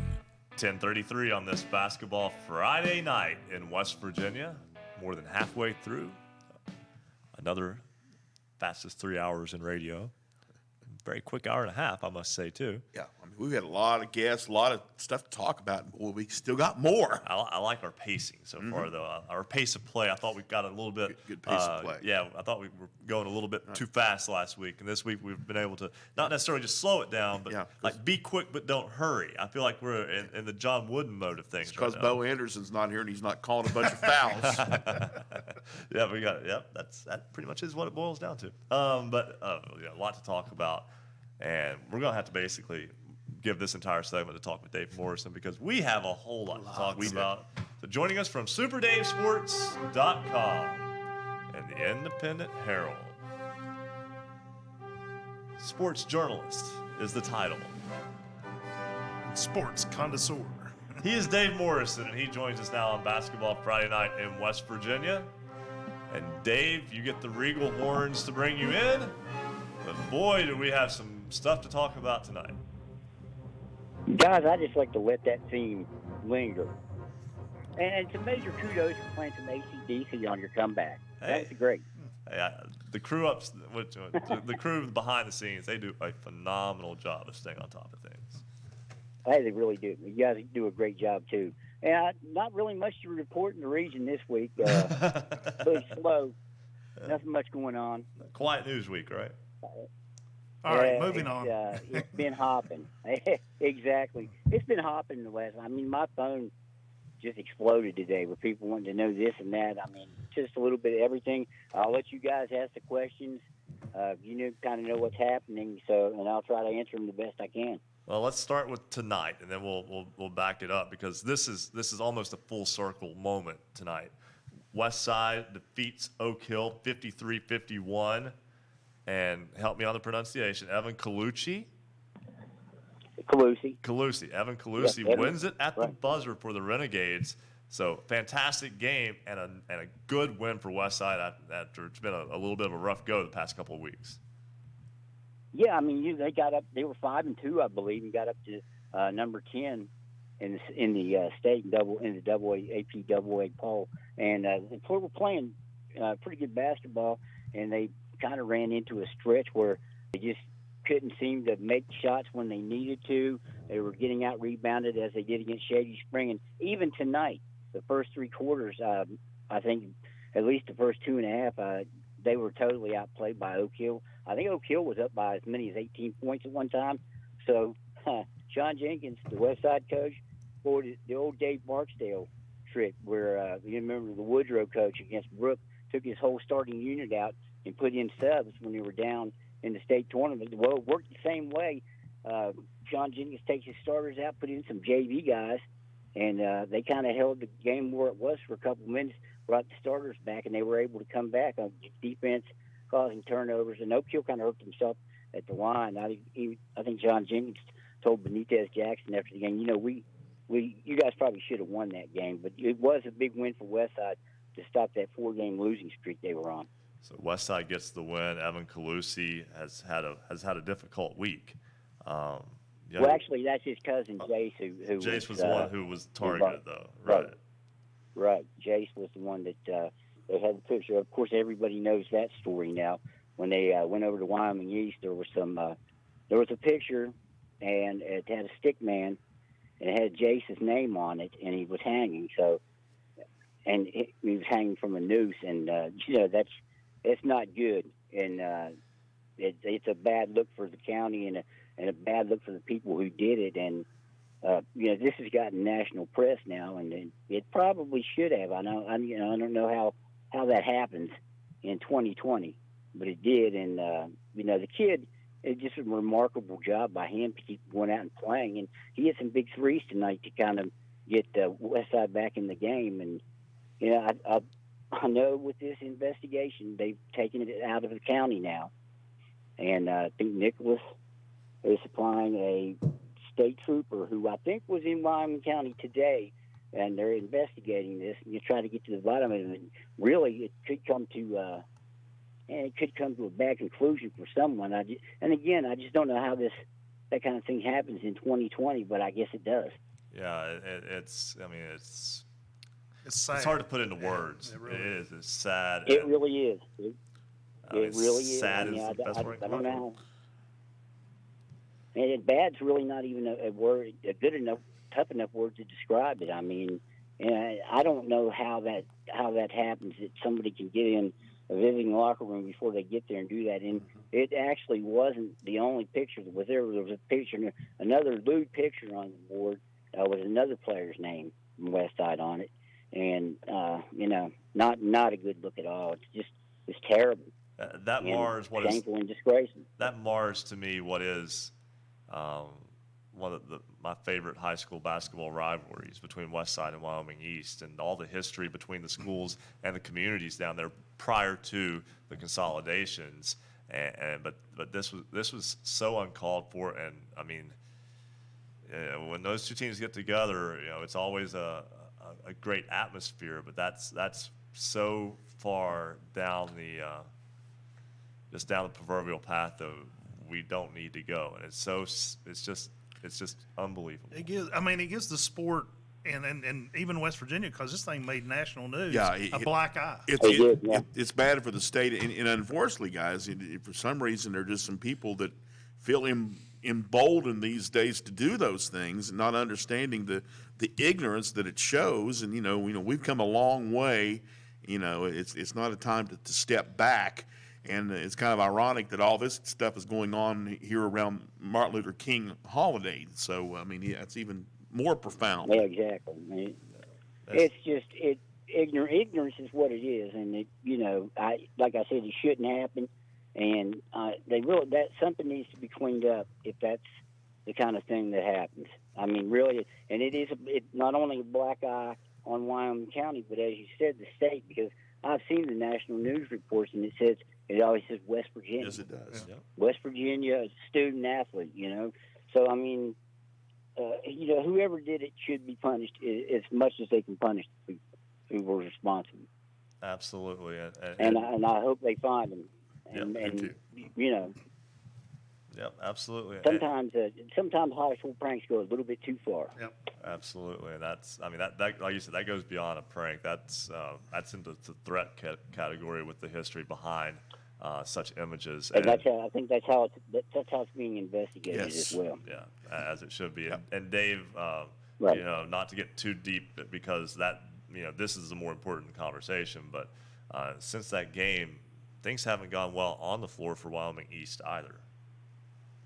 No, and the news came down last night that 4 players, 3 of those starters, have left the team, quit the team. And as I said, I was looking at the scorebook from the Oak Hill game with the Oak Hill official score today, or scorebook keeper, and the first 4 names that were listed in the book were the 4 that quit. They lost the Oak Hill game. I think it was 42-41. A really good win for Oak Hill, by the way. But somewhere after that game or the next day, 4 players, and as I said, 3 of them were starters: McQuaid, Canada, Caden Lucabill, and also Chase York left the team. I feel I could say their names because it has been reported, right? As such. So, and then the 6th man, Logan Miller, they all left the team, and there were some rumblings that more may end up quitting as well. So, I mean, it's been a really, really tough stretch, and I got to credit Wyoming East coach Derek Brooks for playing a tough schedule. But it looks like sometimes when you do that, you can lose a little confidence when you keep losing games, and that may have happened in this situation. I'm not sure that a couple of those kids wanted to play basketball anyway, and I think kind of when the losing started, it just compounded things on the court, and and hence since they left the team, and as I talked to Derek Brooks today, and he said, I can't. There's not too much I can say. We're going to go on with the guys that we have, and you try to get better. And last night, lost to Liberty. Tanner Witten, a sophomore, had 31 points. So I mean, they've got some nice young talent on that team. I wouldn't count in this section. Somebody asked me if I could seed the section if the season ended right now. In Section 1, which is Westside, Wyoming East, Oak Hill, Independence, Liberty, I don't know that I can do it. I think Westside right now is the best team, and those other 4 you could put in a hat and draw out the names, and I don't think you'd be wrong. And it's that close.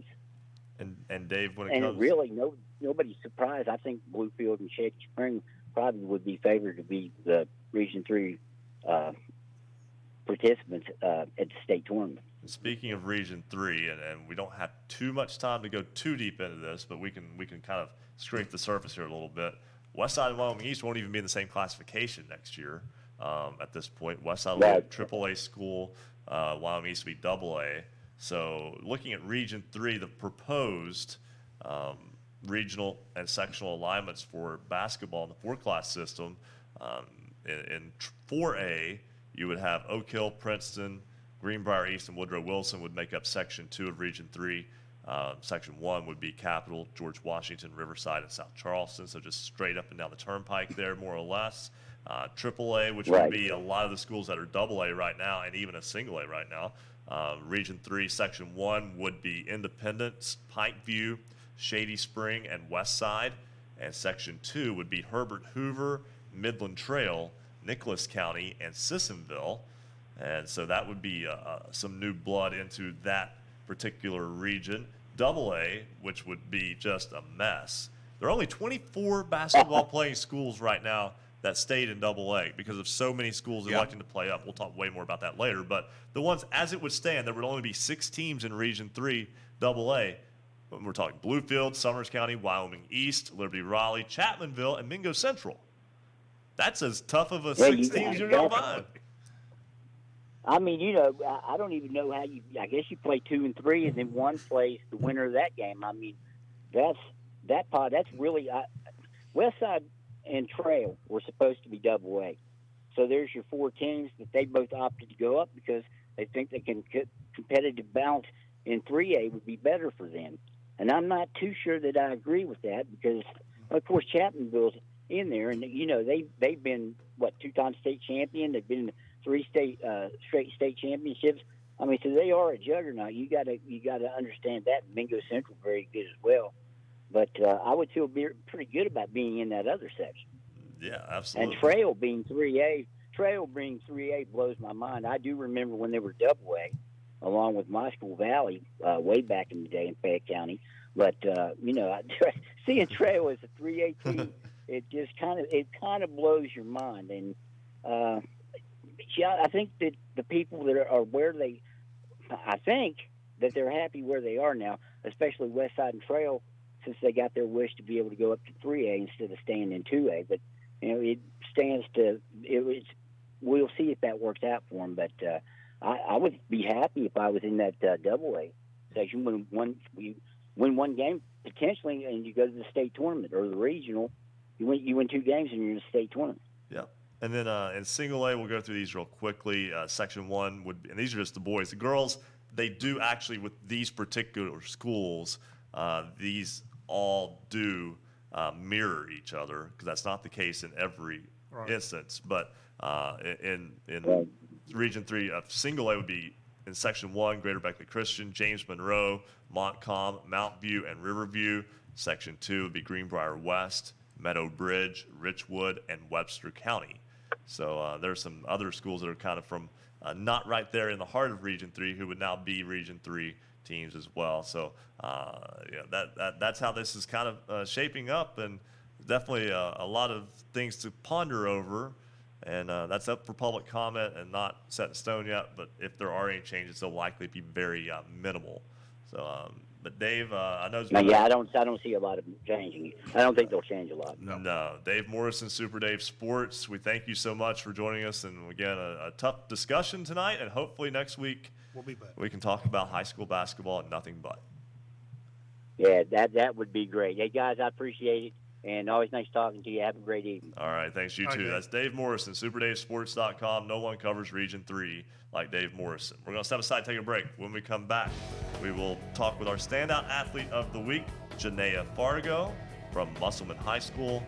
We'll also have Morgan Sherwood calling in on that Hedgesville-Martinsburg game. She had the call today, and we'll talk about that and much more when we come back on Basketball Friday Night in West Virginia on the Fast Break Sports Network. Basketball Friday Night in West Virginia will return in 2 minutes on the Fast Break Sports Network.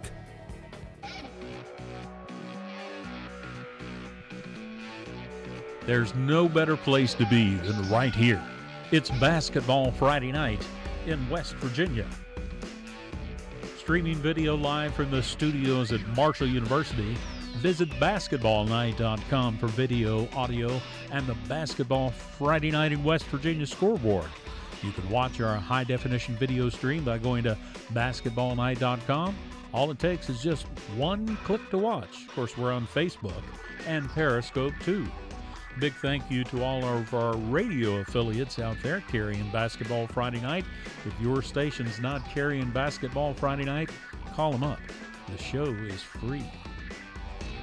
Big thank you to 104.1 FM WVAXS in Romney for carrying Basketball Friday Night, and 92.5 FM WZAC Madison, Danville, Charleston, 105.5 FM WKQV Cowan, and heard in Braxton County on 106.9 FM, 91.5 FM WRSG Middleburn, 102.3 FM WMTD Hinton, 740 AM, 106.5 FM WRNR Martinsburg, 1360 AM, 97.1 FM WHJC Matewan, Williamson, Belfry, 1600 AM, 98.1 FM WKKX in Wheeling, 1370 AM, 97.7 FM WVLY Moundsville, and 101.1 FM WVWP LP in Wayne.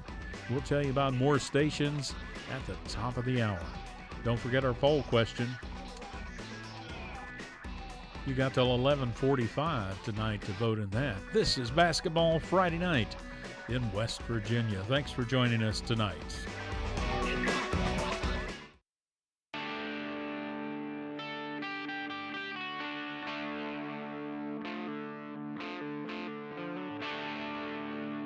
Celebrating high school basketball around the Mountain State. You're listening to Basketball Friday Night in West Virginia on the Fast Break Sports Network. Now, back to your hosts, Bill Cornwell, Joe Linville, and Ryan Epling. 10:51 on this Basketball Friday Night in West Virginia. We do celebrate this wonderful sport that we love so much. We also celebrate the coaches, the fans, and the student athletes who play it. And one of our favorite segments of the week is our Standout Athlete of the Week. Joining us is this week's Standout Athlete of the Week, a senior guard from Musselman High School. She has her team with a 9-4 record. They have never made the state tournament in girls high school basketball, but this is a ball club that at least has a chance to get to Charleston and to play on the big floor at the Charleston Coliseum and Convention Center, or whatever it's called today. And we're looking forward to that and maybe seeing this ball club there as well. Her name is Janea Fargo. She joins us now on Basketball Friday Night in West Virginia. And Janea, first off, congratulations on being our Standout Athlete of the Week. Thank you, and thank you so much for having me. All right, Janea, you are already committed to Charleston Southern University. Tell me a little bit about what went into that decision. Well, since I was younger, I've always had a dream of playing college basketball in the Carolinas. And the recruiting coach, Coach Childers, has been in contact with me for a few years. So his loyalty, and after I went on the visit, I just knew it felt like home. The coaches were so welcoming. I was able to watch a practice, and it just felt like I would be comfortable there and that I would fit in with everybody. Yeah, Janae, I got to say, you could pick worse places to go play college basketball. Charleston, South Carolina is one of the most livable cities in America, so congratulations on just, spending a few years down there. Thank you so much. I've heard all good things, so I'm so excited, and the weather is something I'm definitely looking forward to. We hear you're kind of a perfectionist. Yes, Describe I am. that. So it can be hard at times, but for me, my perfectionism, I just want to do my best at everything I do, whether it's on the court or whether it's off the court, in a friendship, in anything I do. I just want to do it at my fullest potential. And your ball club that school has never made it to the state tournament, and you've got a team that has a chance this year. Is there some excitement building? How do you kind of maybe stay in the moment? You don't want to get too far ahead of yourself because you still got a few games left. So I do have to correct you. We're actually 10-4. Okay. We had a rough patch about a couple games ago, but we had a big win last night, and I just felt like my team played together again, and that we last night opened our eyes to how good our team can be. So I think that momentum will push into the next, 7 games we have left to hopefully lead us up to Charleston for the state tournament. Your nominator for our Athlete of the Week told us that probably one of your best characteristics of the basketball floor is that you just outwork everyone. And I know that's what caught the attention of college coaches. They love scrappers and folks who work on the court. And obviously that's kind of your MO. Yes, I want to, in practice, I try to always be, come first in the line, come first in a sprint, a suicide, the laps. I just want to work hard and get better every day, because I feel like if I get better every day, then that pushes my team to get better every day. Then, that gets us to our goal at the end of the year. Current temperature right now in South Carolina, in Charleston, South Carolina, is 63 degrees. The current temperature in Inwood, West Virginia, is a rainy 45. So I think good decision. Yeah, good decision. Absolutely. I love it. My one of my college coaches actually texted me a couple weeks ago and said, I walked outside and I'm freezing. It's 45 degrees here. I said, well, I walked outside this morning. It was 29. So I Hey, 45 in West Virginia this time of year is almost short sleeve weather. The way things go around here. Almost. Hey, Janaea, we're definitely following your ball club. I'm sorry about not getting that win in against Spring Mills that you had yesterday. So add that to the win total as well. A game coming up with Washington next week, and then also a game 1 week from tonight at Wheeling Park. A good test to see where you are, and certainly wish you and your teammates the very best. Thank you so much. Yeah, we're very excited to play Wheeling Park, and I heard they're huge competition, very high ranked, so hopefully it'll give us the opportunity to see where we're placed at. There you go. That's Janaea Fargo, our standout athlete of the week from Musselman High School. And again, guys, we got that one right. And not only that, you see what a perfectionist she is. She corrected you about the record. I need all the help I can get. We all do. And I will say this: she's going to Charleston Southern and going to Charleston, South Carolina. I hope she likes seafood, because there's a lot of seafood to enjoy down there. And Charleston's an absolutely beautiful city. I love the old houses. Yes. And the architect there. It's just phenomenal. And you don't have to travel that far to play the Citadel.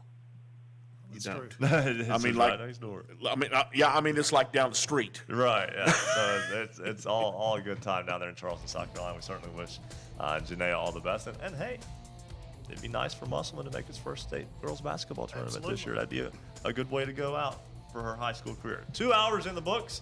When we come back in hour 3, we will have Morgan Sherwood. She was at the Hedgesville-Martinsburg game tonight. We'll get a report on that, and we'll get you another scoreboard update.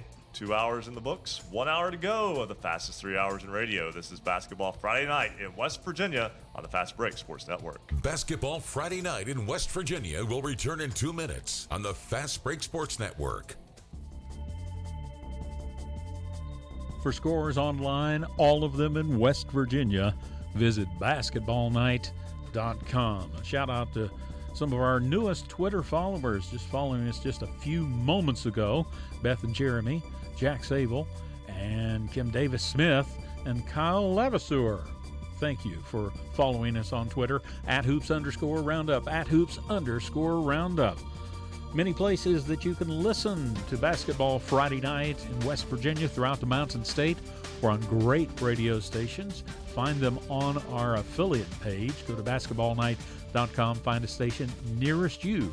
We're on 92.3 FM WYRC in Spencer, 103.7 FM WQWE in Fisher, 92.5 FM WTHMLP Ravenswood, Ripley, 106.7 FM WHFI Linside, 93.9 FM WRRR St. Mary's, 104.5 FM WASPLP in Huntington, 1290 AM, 101.9 FM WVOW in Logan, 101.7 FM WYAPLP in Clay, 98.5 FM, 101.5 FM WQAZ, Edmond, Beckley, 90.7 FM WFGH Fort Gay, 950 AM WBES in Charleston, and The Cutting Edge, Marshall University's flagship station, 88.1 FM WMUL in Huntington. You can watch our high-definition video on YouTube. Go to basketballnight.com. Just click to watch. On Facebook Live, you can find us on facebook.com/Hoops Roundup, /Hoops Roundup. On Periscope, of course, twitter.com/Hoops_Roundup. This is Basketball Friday Night in West Virginia.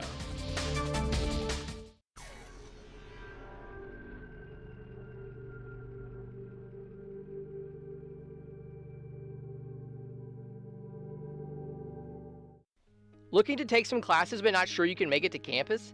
Marshall offers a wide variety of online classes that fit your needs. Visit marshall.edu/MUonline and register today. Marshall offers more than 200 online courses, and undergraduate and graduate majors offered exclusively online. Are you waiting for the perfect time to get your degree?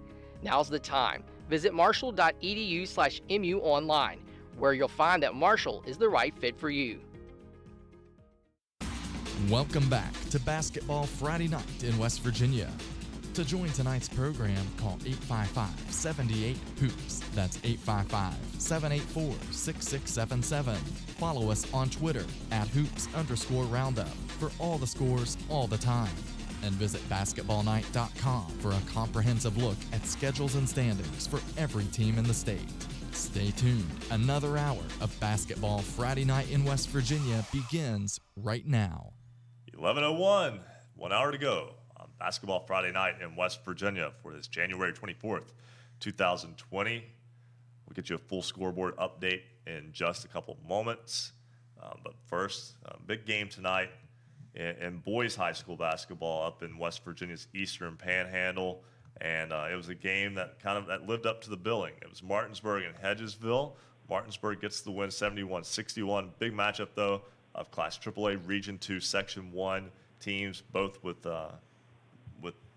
eyes on not just making the state tournament, but winning it this year. I think AAA, you look at it, and there's about 6 or 7 teams at this point, it appears, could legitimately win it. Those are 2 of them. Morgan Sherwood is a student at Hedgesville High School. It's a tough loss for the Eagles, just their second loss of the season, but Morgan, a great ball game tonight, and Martinsburg was just a little bit better at the end. Yeah, it's our 3rd loss. We lost 2 times when we were down in Charleston, South Carolina over break. But it was a really good game, good competition. Martinsburg and Hedgesville have always our biggest competition in our area. So 11-3 now on the season after that loss tonight. But you talk about how much this game means too with sectional seeding purposes. That was a big game tonight. And Martinsburg, I know you're a Hedgesville student, but Martinsburg is playing really well. They just went to Morgantown and beat the Mohegans by double figures and come back and get that win. That's a pretty good team that's playing really well at the moment. Yeah, they have some really good players, and their coach is really good. And tell me a little bit about how Hedgesville bounces back from this. You look at the schedule, and 1 week from tonight, a home game with Jefferson. So kind of a little bit of time to kind of stew on this game, I guess, for the Eagles. Yeah, I know that they're definitely going to be working hard in practice about what to plan for Jefferson later on in the season. But I think it will be a good game next Friday as well. Evan Hosby with 23 points tonight in the loss. And from my understanding, that game basically came down to foul shooting at the end, and Martinsburg made just about all of them to be able to pull away down the stretch from what was a very nip-and-tuck basketball game. And Morgan, those 2 teams are probably the best 2 in Region 2 Section 1, and anytime that those 2 get together and play, it's a big deal. There had been some problems in the past. I haven't heard of any tonight. Was tonight pretty much a rivalry game that went off without a hitch? Yeah, it's just the classic banter back and forth the whole week of trash talking, but at the end of the day, they're all still friends, so. Good deal. Morgan Sherwood, Hedgesville High School. Thanks so much for calling, and look forward to speaking with you again. Of course. Thank you for having me. All right. And always a good time to talk with Morgan there. And we got a resident referee, Bo Anderson, on hold. But again, so today we've had student broadcaster from Winfield, student broadcaster from Hedgesville. We've had standout athlete of the week from Musselman. We've had a recent grad who was a student broadcaster this time a year ago, Taryn Malone from New Martinsville, who's at WVU. Winfield? I got Winfield, Yep. right. And so, I mean, I guess what I'm trying to say is that these people speak a whole lot better than what I did when I was that age. We'd love to see more of them around the state. Really? Yeah, and we will do our best to find you as well, make you part of our basketball night family. We'll talk with our resident referee, Bo Anderson, in just a moment. Oh, it's But way first, too early.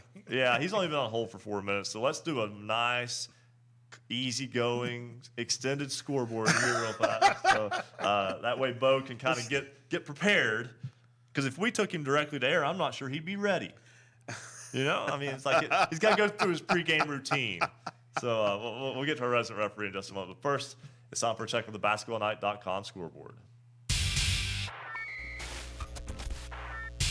Looking for scores? Look no more. Visit basketballnight.com. You know what, gentlemen? I'll do the girls' scores this time around, and then we'll turn it over to Bill for the boys' scores. That's how we'll do it this time. Good deal. Girls' scores tonight. Huntington St. Joe is still undefeated. The Irish, 16-0. They beat Incarnate Word from Missouri tonight, 74-67. It was Tucker County, a 64-41 winner over Bishop Walsh, Maryland. Richwood defeats Montcalm tonight, 41-38. It was Union 30, Pendleton County 21. The Tigers are 7-4 on the season. Good for them. Buffalo defeats Calvary Baptist tonight, 41-27. Charleston Catholic defeats Wheeling Central. Final score 54-47. The Irish get the win over the Maroon Knights in girls basketball tonight. Also in girls basketball, the Gilmer County Lady Titans are 11-3. Under Coach Amy Chapman, she will be an assistant coach in the McDonald's All-American game in the Toyota Center in Houston a little bit later on, as Gilmer County defeats Clay County tonight 72-41. Petersburg is 14-2. The Vikings defeat Philip Barber 68-53. It was Trinity Christian, a 51-37 winner over Notre Dame. Also tonight, by the way, Trinity Christian is starting to play some pretty good basketball. A little bit of a slow start, but playing pretty well. Also tonight in girls basketball, it was Woodrow Wilson handing Cabell Midland its first loss of the season. And when I say first loss of the season for Cabell Midland basketball, I mean boys or girls. Boys or girls. Yeah, and the girls tonight from Cabell Midland fall at home to Woodrow Wilson, 58-51, the final. Also tonight, Calhoun County defeats Webster County 59-47. It was Greenbrier East picking up a 65-57 win over the Patriots of Parkersburg South. Head coach Governor Jim Justice is going to be happy with that win. Tonight, his team is 11-1. Huntington is 9-5. The Highlanders defeat Wheeling Park tonight, 64-55. Wheeling Park, just their second loss of the year, 14-2. Wheeling Park was ranked number 1 in the Associated Press AAA girls poll coming into that game. They fall tonight, so number 1 and number 2 fall in girls high school basketball. Both in Cabell County, by the way. How about that? Yeah. 1 to a Cabell County school, 1 a Cabell County school. Yeah. Both come up short tonight. Also, it was Southern Garrett, Maryland, picking up a 48-28 win over Kaiser. Lincoln County, Carly McComas goes over 1,000 points for her career as the Panthers defeat the Sherman Tide tonight, 70-53. It was South Charleston 48, Capital 41. St. Albans defeats Riverside 48-27. University picks up a 59-48 win over Morgantown, and Williamstown with Coach Fred Sorrow, who will be the head coach in the McDonald's All-American Girls Basketball game at the Toyota Center in Houston.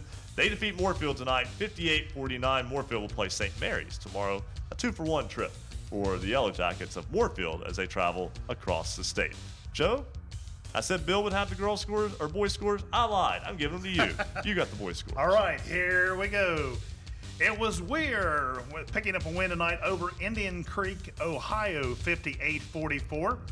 The Cameron Dragons fall to Valley Wetzel, 67-47.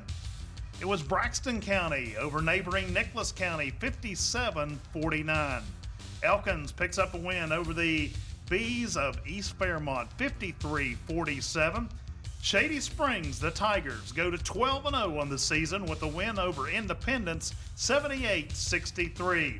Jefferson, the Cougars, pick up a win over Washington. The Patriots fall tonight, 70-63. It was Fairmont. The Senior Polar Bears pick up a win over the Lincoln Cougars tonight, 45-38. Wheeling Central goes to 11-4 on the season with the loss tonight to Lindsley, 66-61. Hedgesville falls to Martinsburg, 71-61.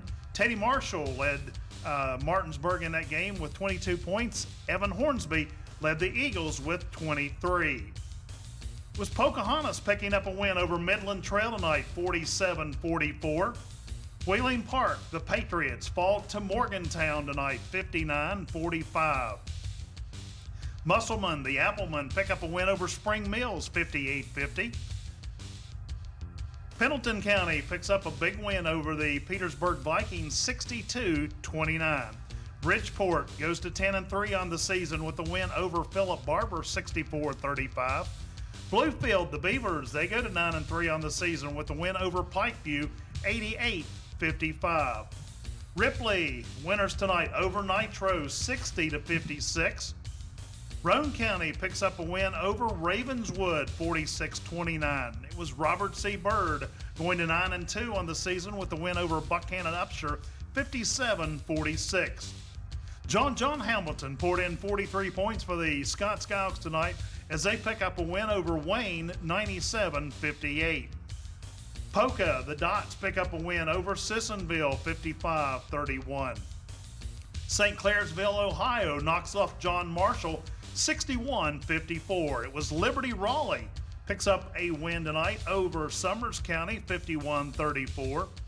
Webster County, the Highlanders, go to 9-4 with a win over Clay County, 78-69. Clay County drops to 9-3 on the season.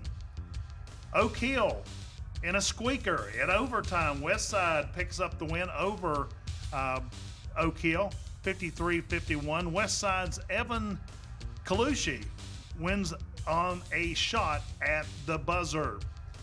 Winfield, the Generals, pick up a win tonight over Herbert Hoover, 53-45. Wirt County, the Tigers, pick up a win over Tyler Consolidated, 63-40. Ritchie County over East Hardy, 60-54. Greenbrier West, the Cavaliers, remain undefeated at 10-0. Pick up a win over South Harrison, 66-44. Clay Battelle, the Seabees, winners tonight over the Buffalo Bisons, 76-67. The 100 Hornets pick up a big win tonight over Meadowbridge, 49-37. And the Harmon Panthers, winners tonight over Payton City, 68-40. And that's a look at your basketballnight.com scoreboard. And by the way, we're sending the bat signal out to our buddy Rick Marone, head coach of the Lady Rebels of Tulsa. We need your score, Coach. Tulsa played Cross Lanes Christian tonight. So. Isn't it ironic? And I have to kind of laugh a little bit. And we need the boys' score as well from Tulsa. Yes, because we almost have all the scores. I mean, we're very close to a full-on night. And, we should have talked to, when we had Hundreds boys coach, we should have got their girls' score. Maybe they didn't know. Maybe somebody in the back can maybe send him a text and see if we can get it. That'd be good. Hint, hint. Yeah, we're all doing our best here. We know that. And the ironic part is it's sometimes like we don't get Coach Marone's scores very easily, and then we don't get Wayne's boys scores all that easily sometimes when Wayne plays at home. And my dad's the scorekeeper. I mean, come on, Dad. I don't want to bother him though. He's just enjoying the game. And like most people at a basketball game, you know who won, you know how the game went. You might not know the exact score. Yeah. So that's definitely some people don't pay attention to the actual score. I do a lot of PA games, and I get wrapped up in the game, and I'll get home and I'll forget to put the score out there. So I have to write it down. I do too. Oh, absolutely. Then I have to go back and dig into my notes and go from there to kind of share the score with everybody. It's always a lot of fun. And we're about to a break, so we'll step aside, take a break. When we come back, we will have our resident referee, Bo Anderson. Time. Yep, it's the only Bo time still in business in this part of the area. We'll be back with more Basketball Friday Night in West Virginia on the Fast Break Sports Network. Basketball Friday Night in West Virginia will return in 2 minutes on the Fast Break Sports Network.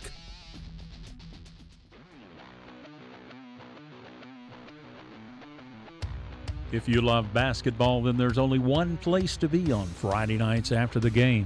It's Basketball Friday Night in West Virginia.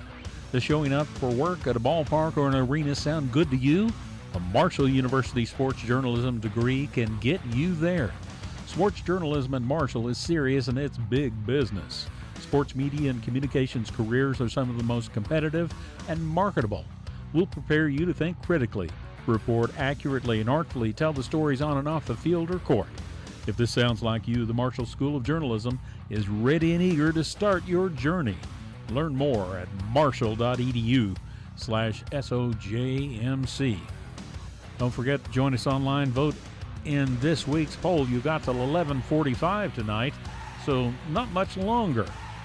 Last week, 74% of you voted schools in the same section should be required to play each other in the regular season. This week, should the West Virginia legislature consider a bill that would protect sports officials like Bo Anderson? Give us a yes or no tonight, and of course we'll share the results with you and Bo Anderson. Go to basketballnight.com, vote in this week's poll. You'll see the poll on the right-hand side of the page. Got till 11:45 tonight. Basketball Friday Night, West Virginia High School basketball voice. And we got some more folks to thank for joining us on Twitter at @hoops_roundup, at @hoops_roundup, including Mark D., Chastity Morgan, JoJo Davis, Alan Fiddler, Shelley, Lori Kenny, Danny Fry, Devin Kenton, Kaylee Siebert, Charlie Britt, Grant Burton, Chase Hatcher, Megan Mater, and FCA Prep Showcase.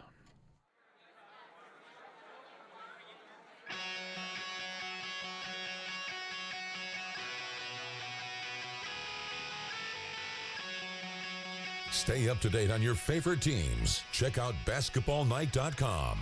Now, back to Basketball Friday Night in West Virginia with Bill Cornwell, Joe Linville, and Ryan Epling. Asking you shall receive. We put out the call for a couple of girls' scores. Bat signal worked. And we got them before the break ended. I don't think the bat light would work tonight with the fog. No, it would. It'd be all diffused. Yeah, it would only make it up. This bright area. It wouldn't go high enough to be seen anywhere. But we now have every girls' score of games involving West Virginia teams tonight because we found out that Tulsa defeated Cross Lanes Christian 45-28. We did not get that score from Coach Rick Marone. We also got the other score, 100 defeats Mapletown, Pennsylvania tonight in girls basketball, 42-28. So we got both those scores from our good buddy Ed Forshee, who is a listener and viewer of the show, and he does great work with every with football and basketball, and helps out with WVTailgateCentral.com. He does a fantastic job with them. Absolutely, and he's all over high school sports. Yes, he is, and always we always like talking with Ed because here's what our good buddy, our resident referee Bo Anderson, doesn't always understand. Ed's son is a referee, so when there's a rules question that comes up, there's a chance I could get it confirmed. But if you'll recall last week, Bo left us with a cliffhanger of a game that was tied at the end of regulation, and they throw up the jump ball for overtime, and the overtime begins, and then the book realizes that somebody should have shot 1-and-1 made a mistake during regulation. So what happens? Resident referee Bo Anderson joins us now on Basketball Friday Night in West Virginia. There we go. Like I said, the only bow time that's still in business in the Huntington area is Bo Anderson. We don't have a Bojangles anymore. We lost both of them in the past year. But anyway. Even the one in Charles. Don't even have a Bo Winkles anymore. No, hey, they had good hot dogs back They then. did. I'm not old enough to remember that, but I do. Bo Anderson out with us here on Basketball Friday Night in West Virginia. And Bo, I think, correct me if I'm wrong, you would go back and shoot the free throws, and you would still play the overtime period, correct? Well, partially. That sums up my night right Strike there. three, Ryan. That's You're three, out. yep. But before I give my answer, Ryan, you're always in hot water about putting me on hold. And I thought I set the standards a little bit higher with Joe Linville, but then he makes the comment, well, he's on there for 4 minutes. We need to put him on there longer. And then after that, Fred Damon says I need protection. So I tell you what, this has been a rough night for me already. I think you need to impose a technical on Joe. Uh-oh. Billy, you're the only one that's safe so far, so you just hang in there. Oh, I try. The answer to the question is, and let me rephrase the question like I had it. We had a foul, and A1 got fouled. The bookkeepers didn't tell him it was 1-on-1. So A1 takes the ball out of bounds, throws it in. A shoots a shot. It misses. They go to overtime, throw the jump ball up for the overtime, and then they realize A1 that got fouled should have shot the 1-on-1. Well, first part, once you start overtime, no matter what happens, you got to continue overtime. So that's the first part. Ryan got that right. The part he didn't get right is correctable error. In order to have that error corrected, what we had the foul. A1 doesn't shoot. They take it out. So when they take it out of bounds, that's a live ball. They throw it in. The clock started.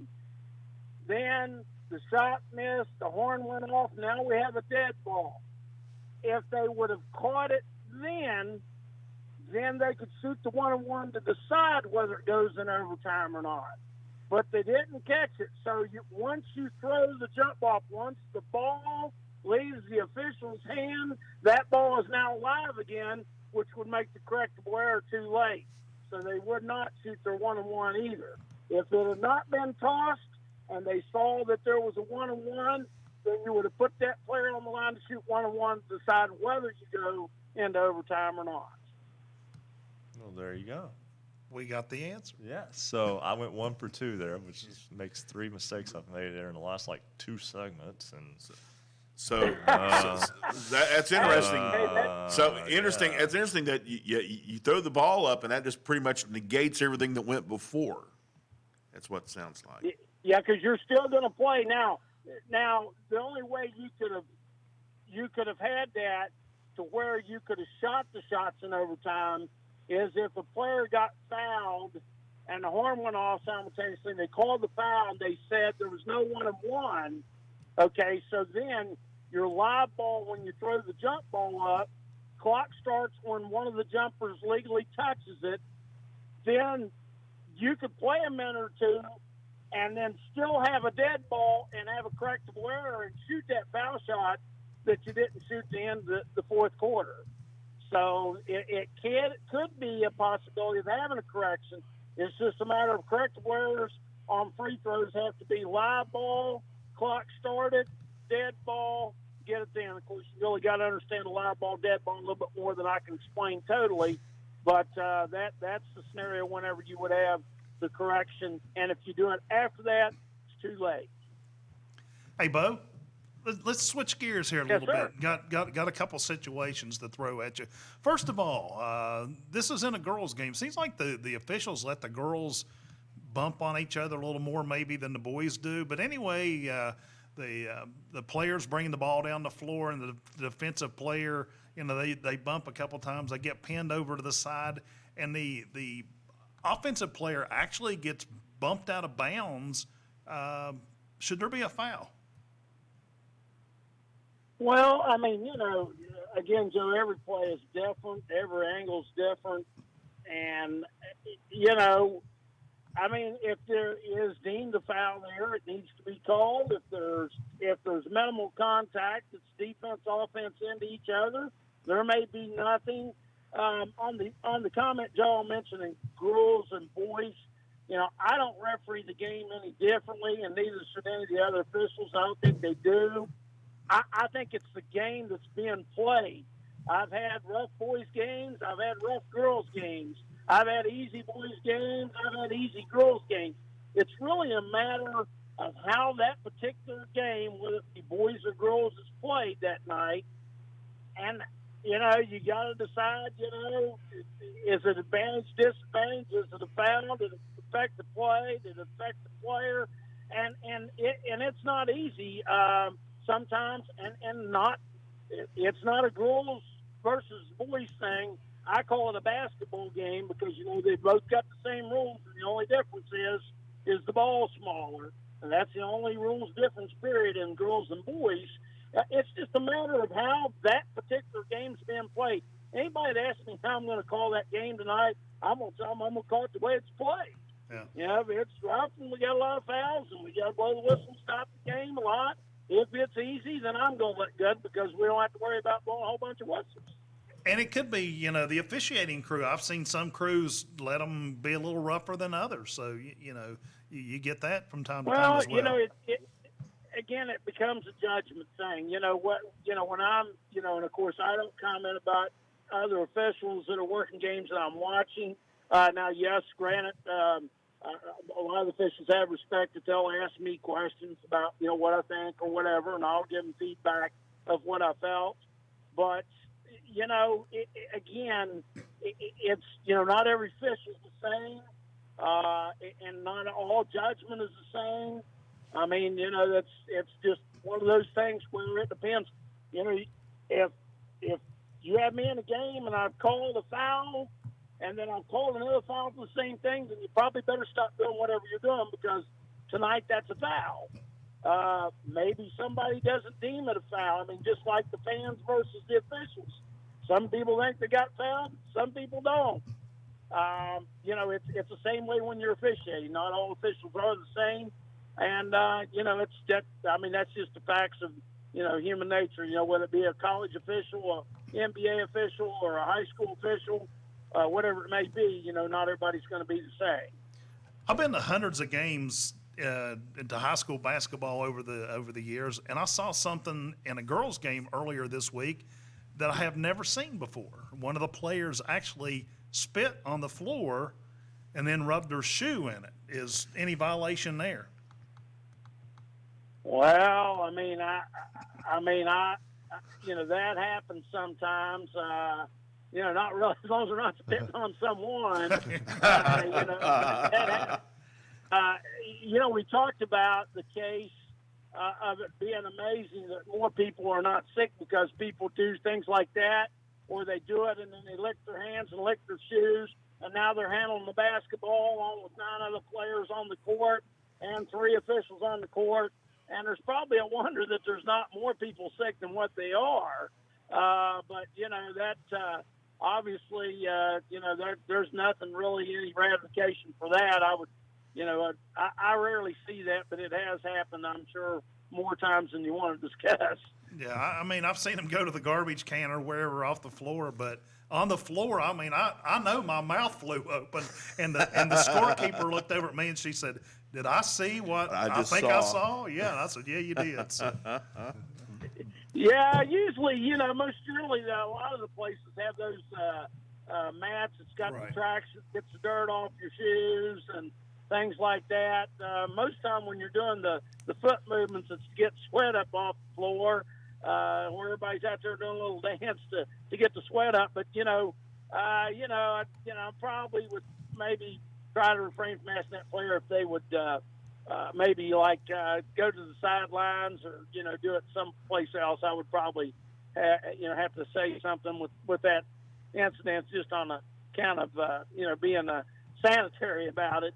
I did have a game once a long time ago where we were counting down. I hope you guys haven't ate yet, by the way. Where we were counting down the last few seconds for the half, and a kid threw a pass to another kid 3/4 court, and right when the kid got ready to catch the pass, he threw up all over the court, and the ball hit him in the shoulder and went up in the air, and the horn went off, and I was on the other side of the court, fortunately, and the only comment I had was whenever it all got done, the player went down to tell the coach that he was sick and started it again. The coach shoved him back out on the court, and he ran to the garbage can, and the only thing I had to say was, all I'm going to say is, all this mess has got to be cleaned up before I come back, Went in for halftime. There you go. Referee Bo Anderson. And before we let you go, I do want to say real fast, our poll question last week, which we'll talk about more in a moment, was should West Virginia officials receive legislative protection, such as being done in Kentucky?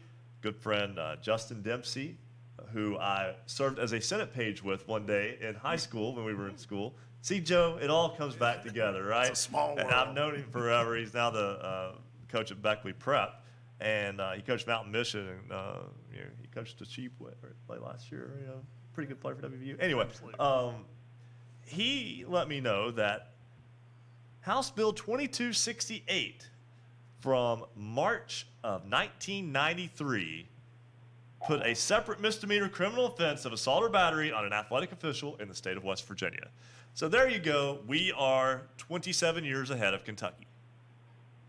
Absolutely, and I tell you what, and I'll tell you this, Ryan, you guys don't know this, and I'm not going to mention spots or whatever, and it was not during a regular season game, but actually during an AAU game that I went to do.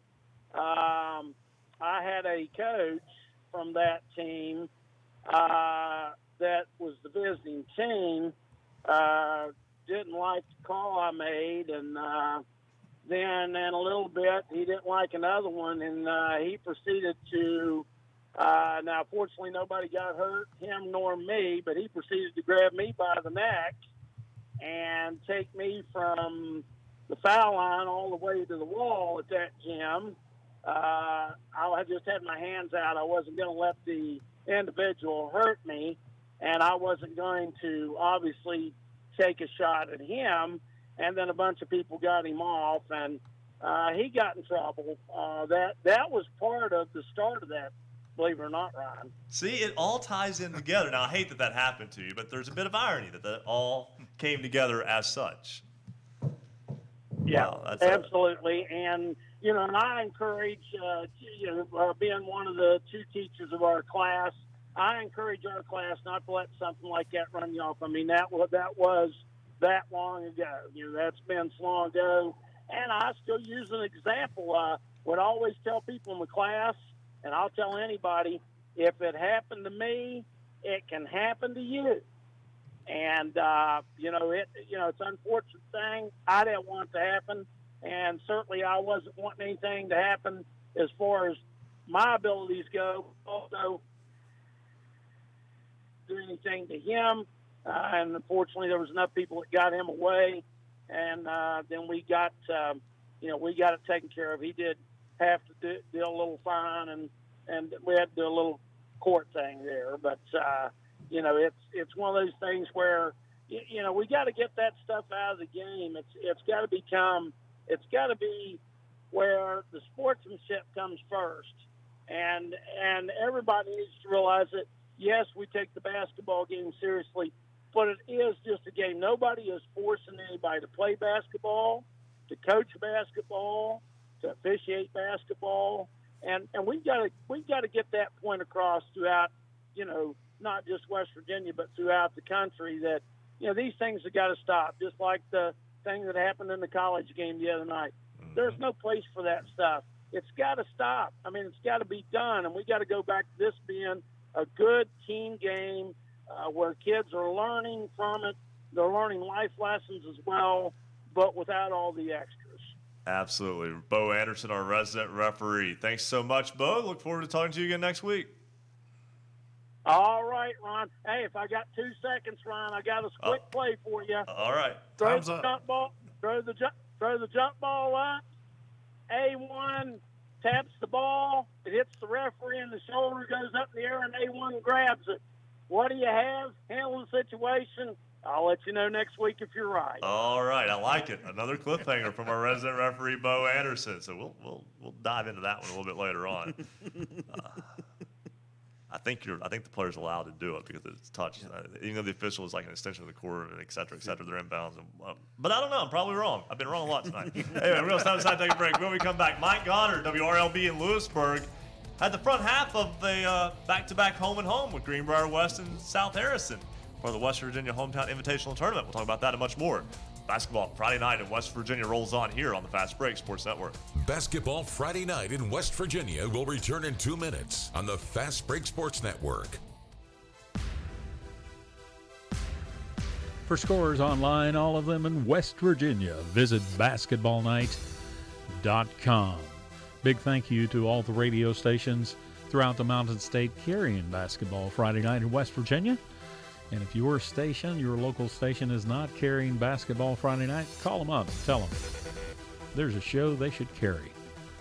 Big thank you to 88.1 FM WMUL Huntington, 950 AM WBES Charleston, 90.7 FM WFG8 Fort Gay, 98.5 FM, 101.5 FM WQAZ Edmond, Beckley, 101.7 FM WYAPLP Clay, 1290 AM, 101.9 FM WVOW in Logan, 104.5 FM WASPLP Huntington, 93.9 FM WRRR St. Mary's, 106.7 FM WHFI Linside, 92.5 FM WTHMLP Ravenswood Ripley, 103.7 FM WQWB in Fisher, 92.3 FM WYRC in Spencer, 101.1 FM WVWPLP Wayne, 1370 AM, 97.7 FM WVLY Moundsville, 1600 AM, 98.1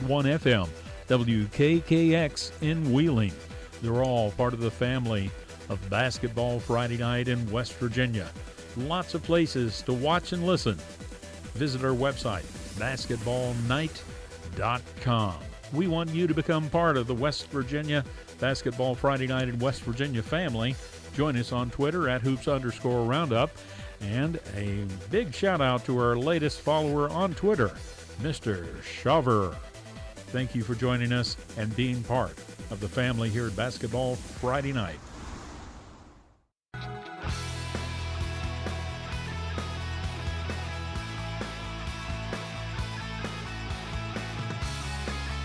This is high school basketball's home for the Mountain State. Basketball Friday night in West Virginia on the Fast Break Sports Network. Now, back to your hosts, Bill Cornwell, Joe Linville, and Ryan Epling. It's 11:36 on this Basketball Friday night in West Virginia. We only got about 23 minutes to go. Yes, I can count, but we end before midnight. But anyway, nonetheless, I know it's been a long night from that standpoint, but it's still the fastest 3 hours in radio. We're just flying right along. We will get our poll question a little bit later on. I don't think we'll have our power ratings tonight, but Marcus does surprise me sometimes. Marcus is a little bit under the weather tonight, not They'll with be us. out, I think, in the morning. Yeah, and so Marcus, take care of yourself. Yeah. Like, we'll get the power ratings when you're ready. Like, it's not that important to put yourself through it. And we know Marcus had to be feeling People bad sitting to not there be waiting here. on them to come out. I know, right? Did we move up? Did we move up? That's always what everybody wants to know. And before we talk with Mike Goddard at WRLB, I want to put a quick score, out here real fast, and we'll try to do another full scoreboard before we're done. But boys basketball, Tulsa defeats Cross Lanes tonight. Cross Lanes Christian, 75-58. So we need 3 boys scores. And one of the games I'm not sure was even played. I'll explain that. Liberty Harrison, North Marion. We need that. We also need Mount View and Riverview. And the game I'm not sure if it was played, Preston and Grafton. And the reason I'm not sure if that was played was because Grafton's girls game, they were supposed to host Frankfort tonight, but that game was postponed because of illness. And I don't know if that's just specifically to the Grafton girls team or if that's just the general school and area having to battle the flu. And so that game may have been postponed. I'm not sure. But those are the only 3 games we don't have scores for. We have all the girls' scores tonight. Correction, there's one more boys score. Tucker County and Bishop Walsh, Maryland. We need that score tonight as well. So those are the scores that we are looking for. Tonight in the Hometown Invitational, Greenbrier West remains undefeated, beating South Harrison 66-44 was the final in that one. Mike Goddard, WRLB in Lewisburg, had the call of that one. He joins us now here on Basketball Friday Night in West Virginia. And Mike, Greenbrier West continuing to do what it has done for the better part of the last 2.5 years now, win. Well, that's what we aim to do on Friday nights or any other night in Charmco. And another nice effort tonight by our kids. This is the 10th year for the West Virginia Hometown Invitational Tournament, and we were fortunate enough to win it last year. South Harrison's a team that we ran into four out of the last 5 seasons, and Coach Tom Sears always has a nice squad. I think they play a physical style of basketball, and this year our basketball team is very well suited to that kind of a game where a stifling pressure-type defense, and I think that made the difference for us tonight. 2 teams came out kind of even to start with, and our only senior member, Chase Hagee, scored 8 points in the opening quarter. We were leading South Harrison 16-10 at the end of the first quarter, and Coach Robertson started mixing up his pressure defense, different presses, and we were able to turn South Harrison over quite a few times there in the backcourt and outscored the Hawks 20-8 in the second quarter. So we're up 36-18 at the half. It was a pretty even third quarter, and then in the fourth quarter, able to pull away just a little bit. 66-44 win is pretty nice for our team. Caden Pack's the kid that I talk about with you guys every week. He's averaging 19.5 points on the season. He had 19 points tonight. We had 3 other players in double figures, and that's been a recurring theme when I talk to you guys too. I feel like we're a pretty good basketball team when we can put 4 kids in double figures pretty much every game. We had kind of gotten into a little bit of a better groove here with our schedule. We a little bit better than having 1 game a week. We were scheduled to play James Monroe next Tuesday, and they needed to change their schedule so they could participate in the Big Atlantic Classic. So that gives us that home and home with South Harrison in the West Virginia Hit Tournament. And it'll be interesting to see. I always think that your second game with an opponent shows how much you've improved. And, not often that you play a team back-to-back like that. So it'll be interesting to see what happens next Thursday night in Lost Creek. No, absolutely. And, making the 2-hour trip from Charmco to Lost Creek. And, unfortunately, it's not as bad as what it might seem on the surface. Up Route 20 to Summersville, 19 to Sutton, and I-79 on your way up to Hawk Lane there from Cavalier Drive. But nonetheless, again, this ball club continuing to win. Let's change gears here just a little bit.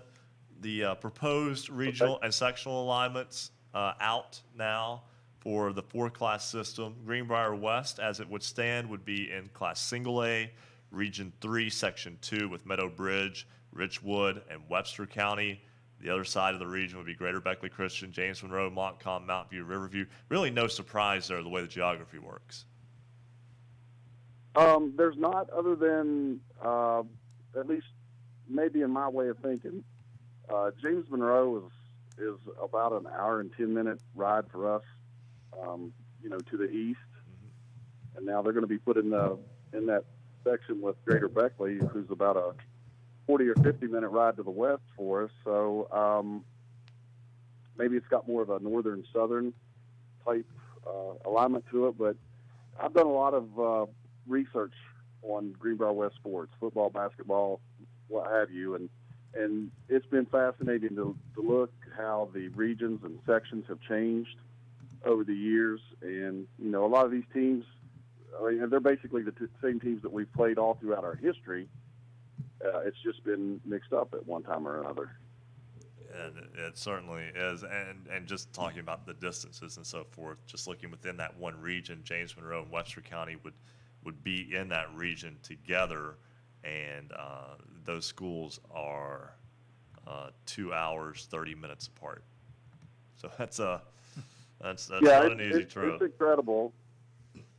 Yeah, it's pretty incredible, and but kind of excited to have Webster County in the same section with us, and it's a shame that our two clubs last year didn't have a chance to play each other. They were an opponent that we were actually just playing once a season, and something strange happened with the schedule last year that didn't allow us to play each other, and man, what a great matchup that could have been. Yeah, absolutely, and looking forward to obviously what you've got ahead of you. Again, a return game in the West Virginia Hometown Invitational Tournament at South Harrison next Thursday night, and then next Friday, just go on over to Tyler Consolidated. So It's not that I'm guessing that will be an overnight trip. We've got a former Cavalier that is the NCAA compliance director now at Fairmont State. His name is Brian Spitzer, and he's put together a pretty good day for the Greenbrier West team at Fairmont State next Friday before we head on up to Sistersville to see Coach Nutter and Tyler Consolidated. So yeah, that's great. Getting out and seeing a lot of the state the upcoming week, but it should be a lot. And that's what great. the Hometown Invitational Tournament does for you. Absolutely. I think that the Hometown Invitational, it helps the little towns maybe a little bit more than people realize as well. Mike Goddard, WRLB in Lewisburg, voice of the Greenbrier West Cavaliers. Thanks so much for joining us tonight. I appreciate you guys having us. All right, the Cavaliers getting the win tonight over South Harrison. We got to step aside for our final break. When we come back, we'll have our poll question. Somebody will have it. Will it be Landon? Will it be Andrew? Will it be Wesley? Will it be somebody else? Maybe Mike. Name? I don't know. I could just say any name, and it might be one of them. Might you be never Fred. know. It won't be Rick Marone, even out here. We'll be back with our final Dr. segment. Bailey, huh? Yeah, Dr. Chuck Bailey. And much more in Basketball Friday Night in West Virginia continues here on the Fast Break Sports Network. Basketball Friday Night in West Virginia will return in 2 minutes on the Fast Break Sports Network.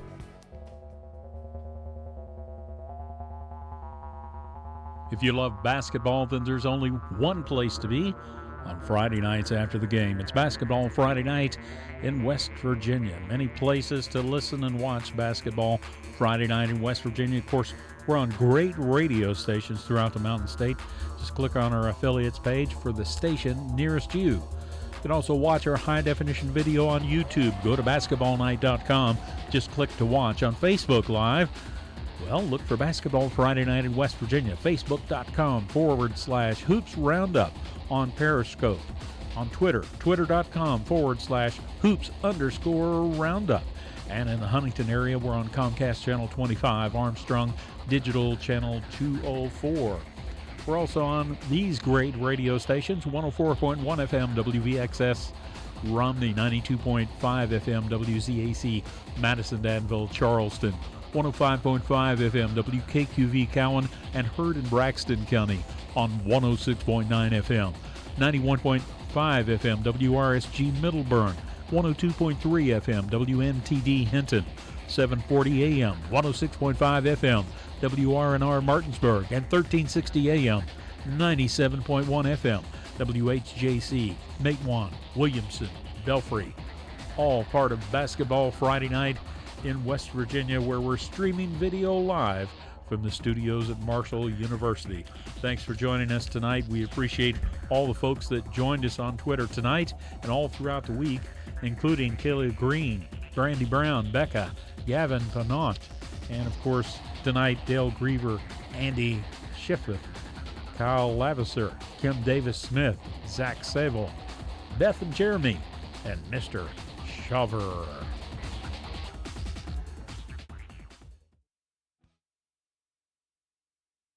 Oh, happy anniversary, happy anniversary, happy anniversary, happy anniversary. Just because.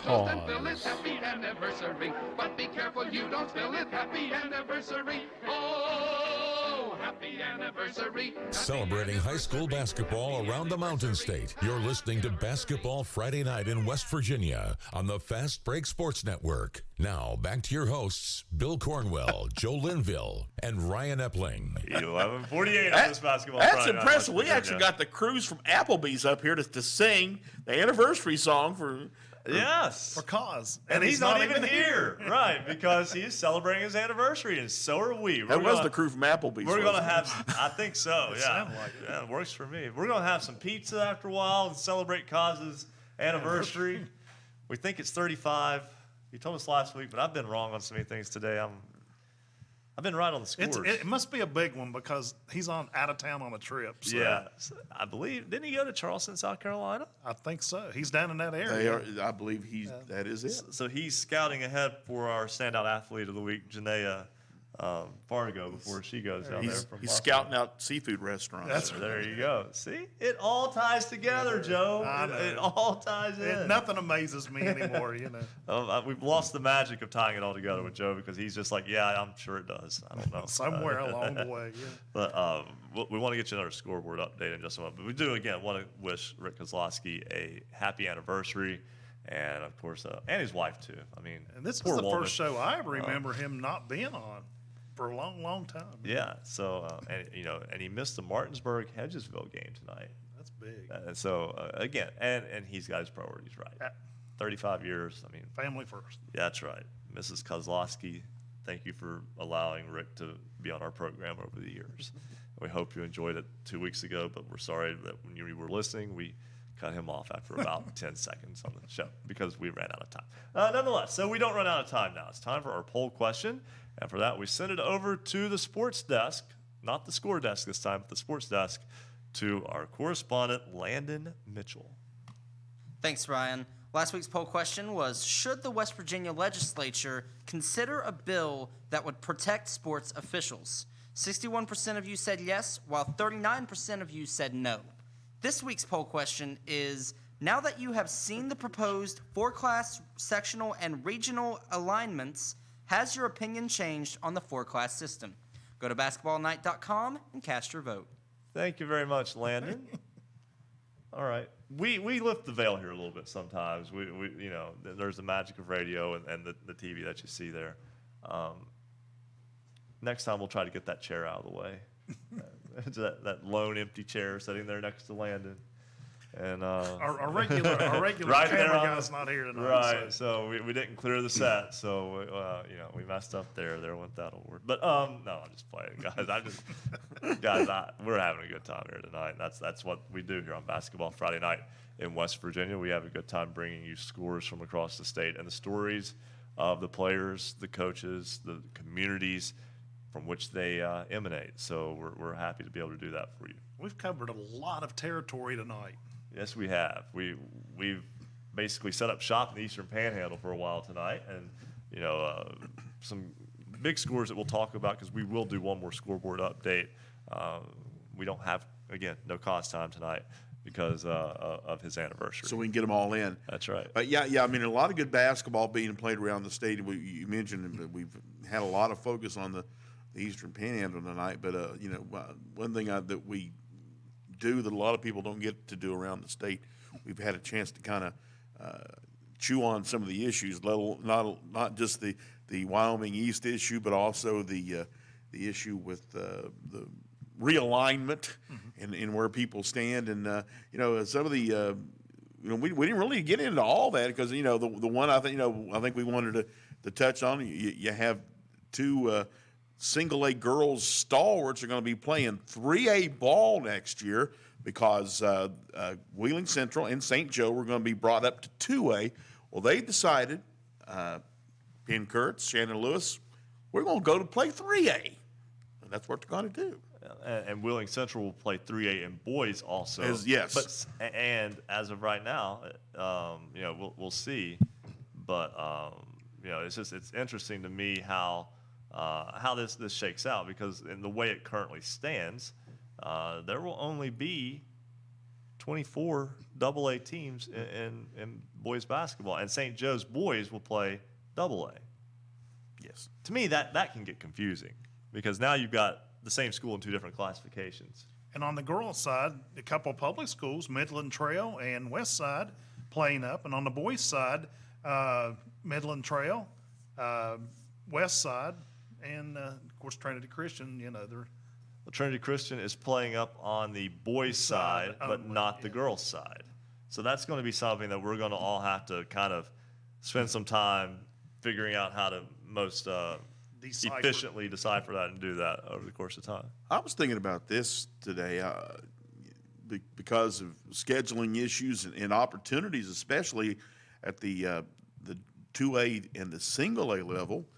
Might some of these Christian schools decide, hey, we'd maybe like to play a little SSAC ball and jump in. There are opportunities there. Wood County Christian, yes, is going to be an They're SSAC jumping in. member. Yes. Exactly, and we had Kirk Wells and Grace Christian, and certainly that school has competed well both on the boys and girls sides in basketball against public schools, and that's another one that maybe they'll think about it. And of course, and again, to bring everything together, last week's poll question was about introducing legislation to protect officials, and turns out we've had that for 27 years here. Been there, done they that. got it past us that time, but so we do have that. So we're getting tight on time. So let's knock out this final check of the basketballnight.com scoreboard. And by the way, the regional sectional alignments can be found on basketballnight.com. Looking for scores, look no more. Go to basketballnight.com. Bill, take it away with the boys' scores. I got the boys' scores ready to roll here, and we go first off with Weir beating Indian Creek, Ohio, one of those OVAC games tonight. 58-44, Red Riders of Weir get the win over Indian Creek. Valley Wetzel takes care of Cameron 67-47. It was Braxton County. Winners over Nicholas County 57-49. Elkins defeats East Fairmont 53-47. Shady Springs over Independence 78-63. Washington loses to Jefferson 70-63. Fairmont Senior, it's been a rough year for them, but they got a win tonight. They beat Lincoln 45-38. Lindsley beats Wheeling Central 66-61. Martinsburg, 10-point win over Hedgesville 71-61. In that game, Teddy Marshall, 22 points for Martinsburg. Evan Hosby for Hedgesville, 23 points. Pocahontas County beats Midland Trail 47-44. Morgantown takes care of Wheeling Park 59-45. Spring Mills loses to Musselman 58-50. It was Braxton County 57, Nicholas County 49. Petersburg falls to Pendleton County 62-29. Bridgeport beats Philip Barber 64-35. It was Bluefield 88. Pikeview 55. Richwood takes care of Montcalm 41-38. It was Ripley 60.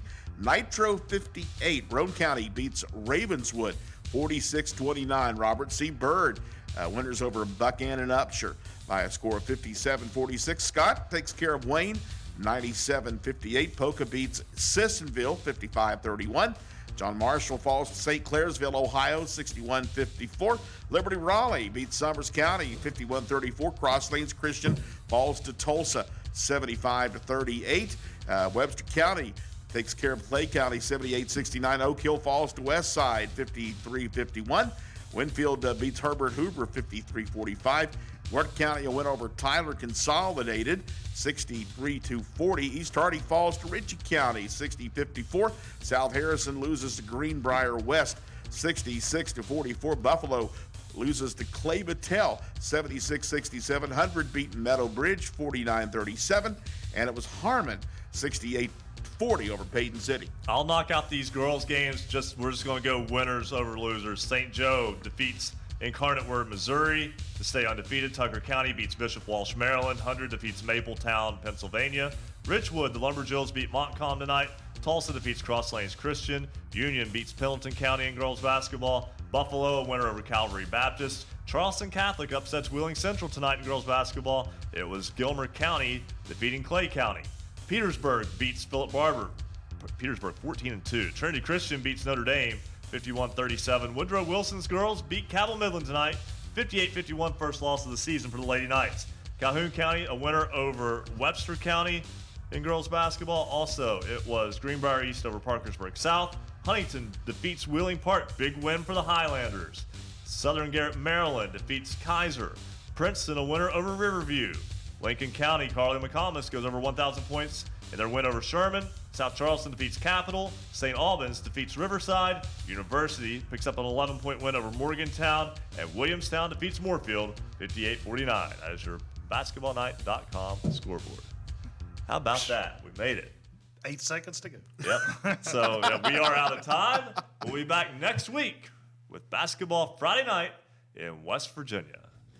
That will be all across the Fast Break Sports Network. And before we go, one thing to say real fast. For you high school athletes out there, you see the little kids who go to games, engage with them, they'll be your friends for life. Forever. Trust me on that. Amen. See you next week. Bye.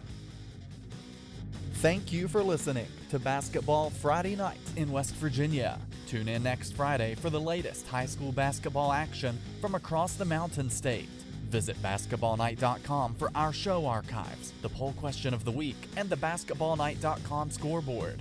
Until next time, have a great weekend, and thank you for listening to Basketball Friday Night in West Virginia. The preceding broadcast was a presentation of the Fast Break Sports Network. Copyright 2020, all rights reserved.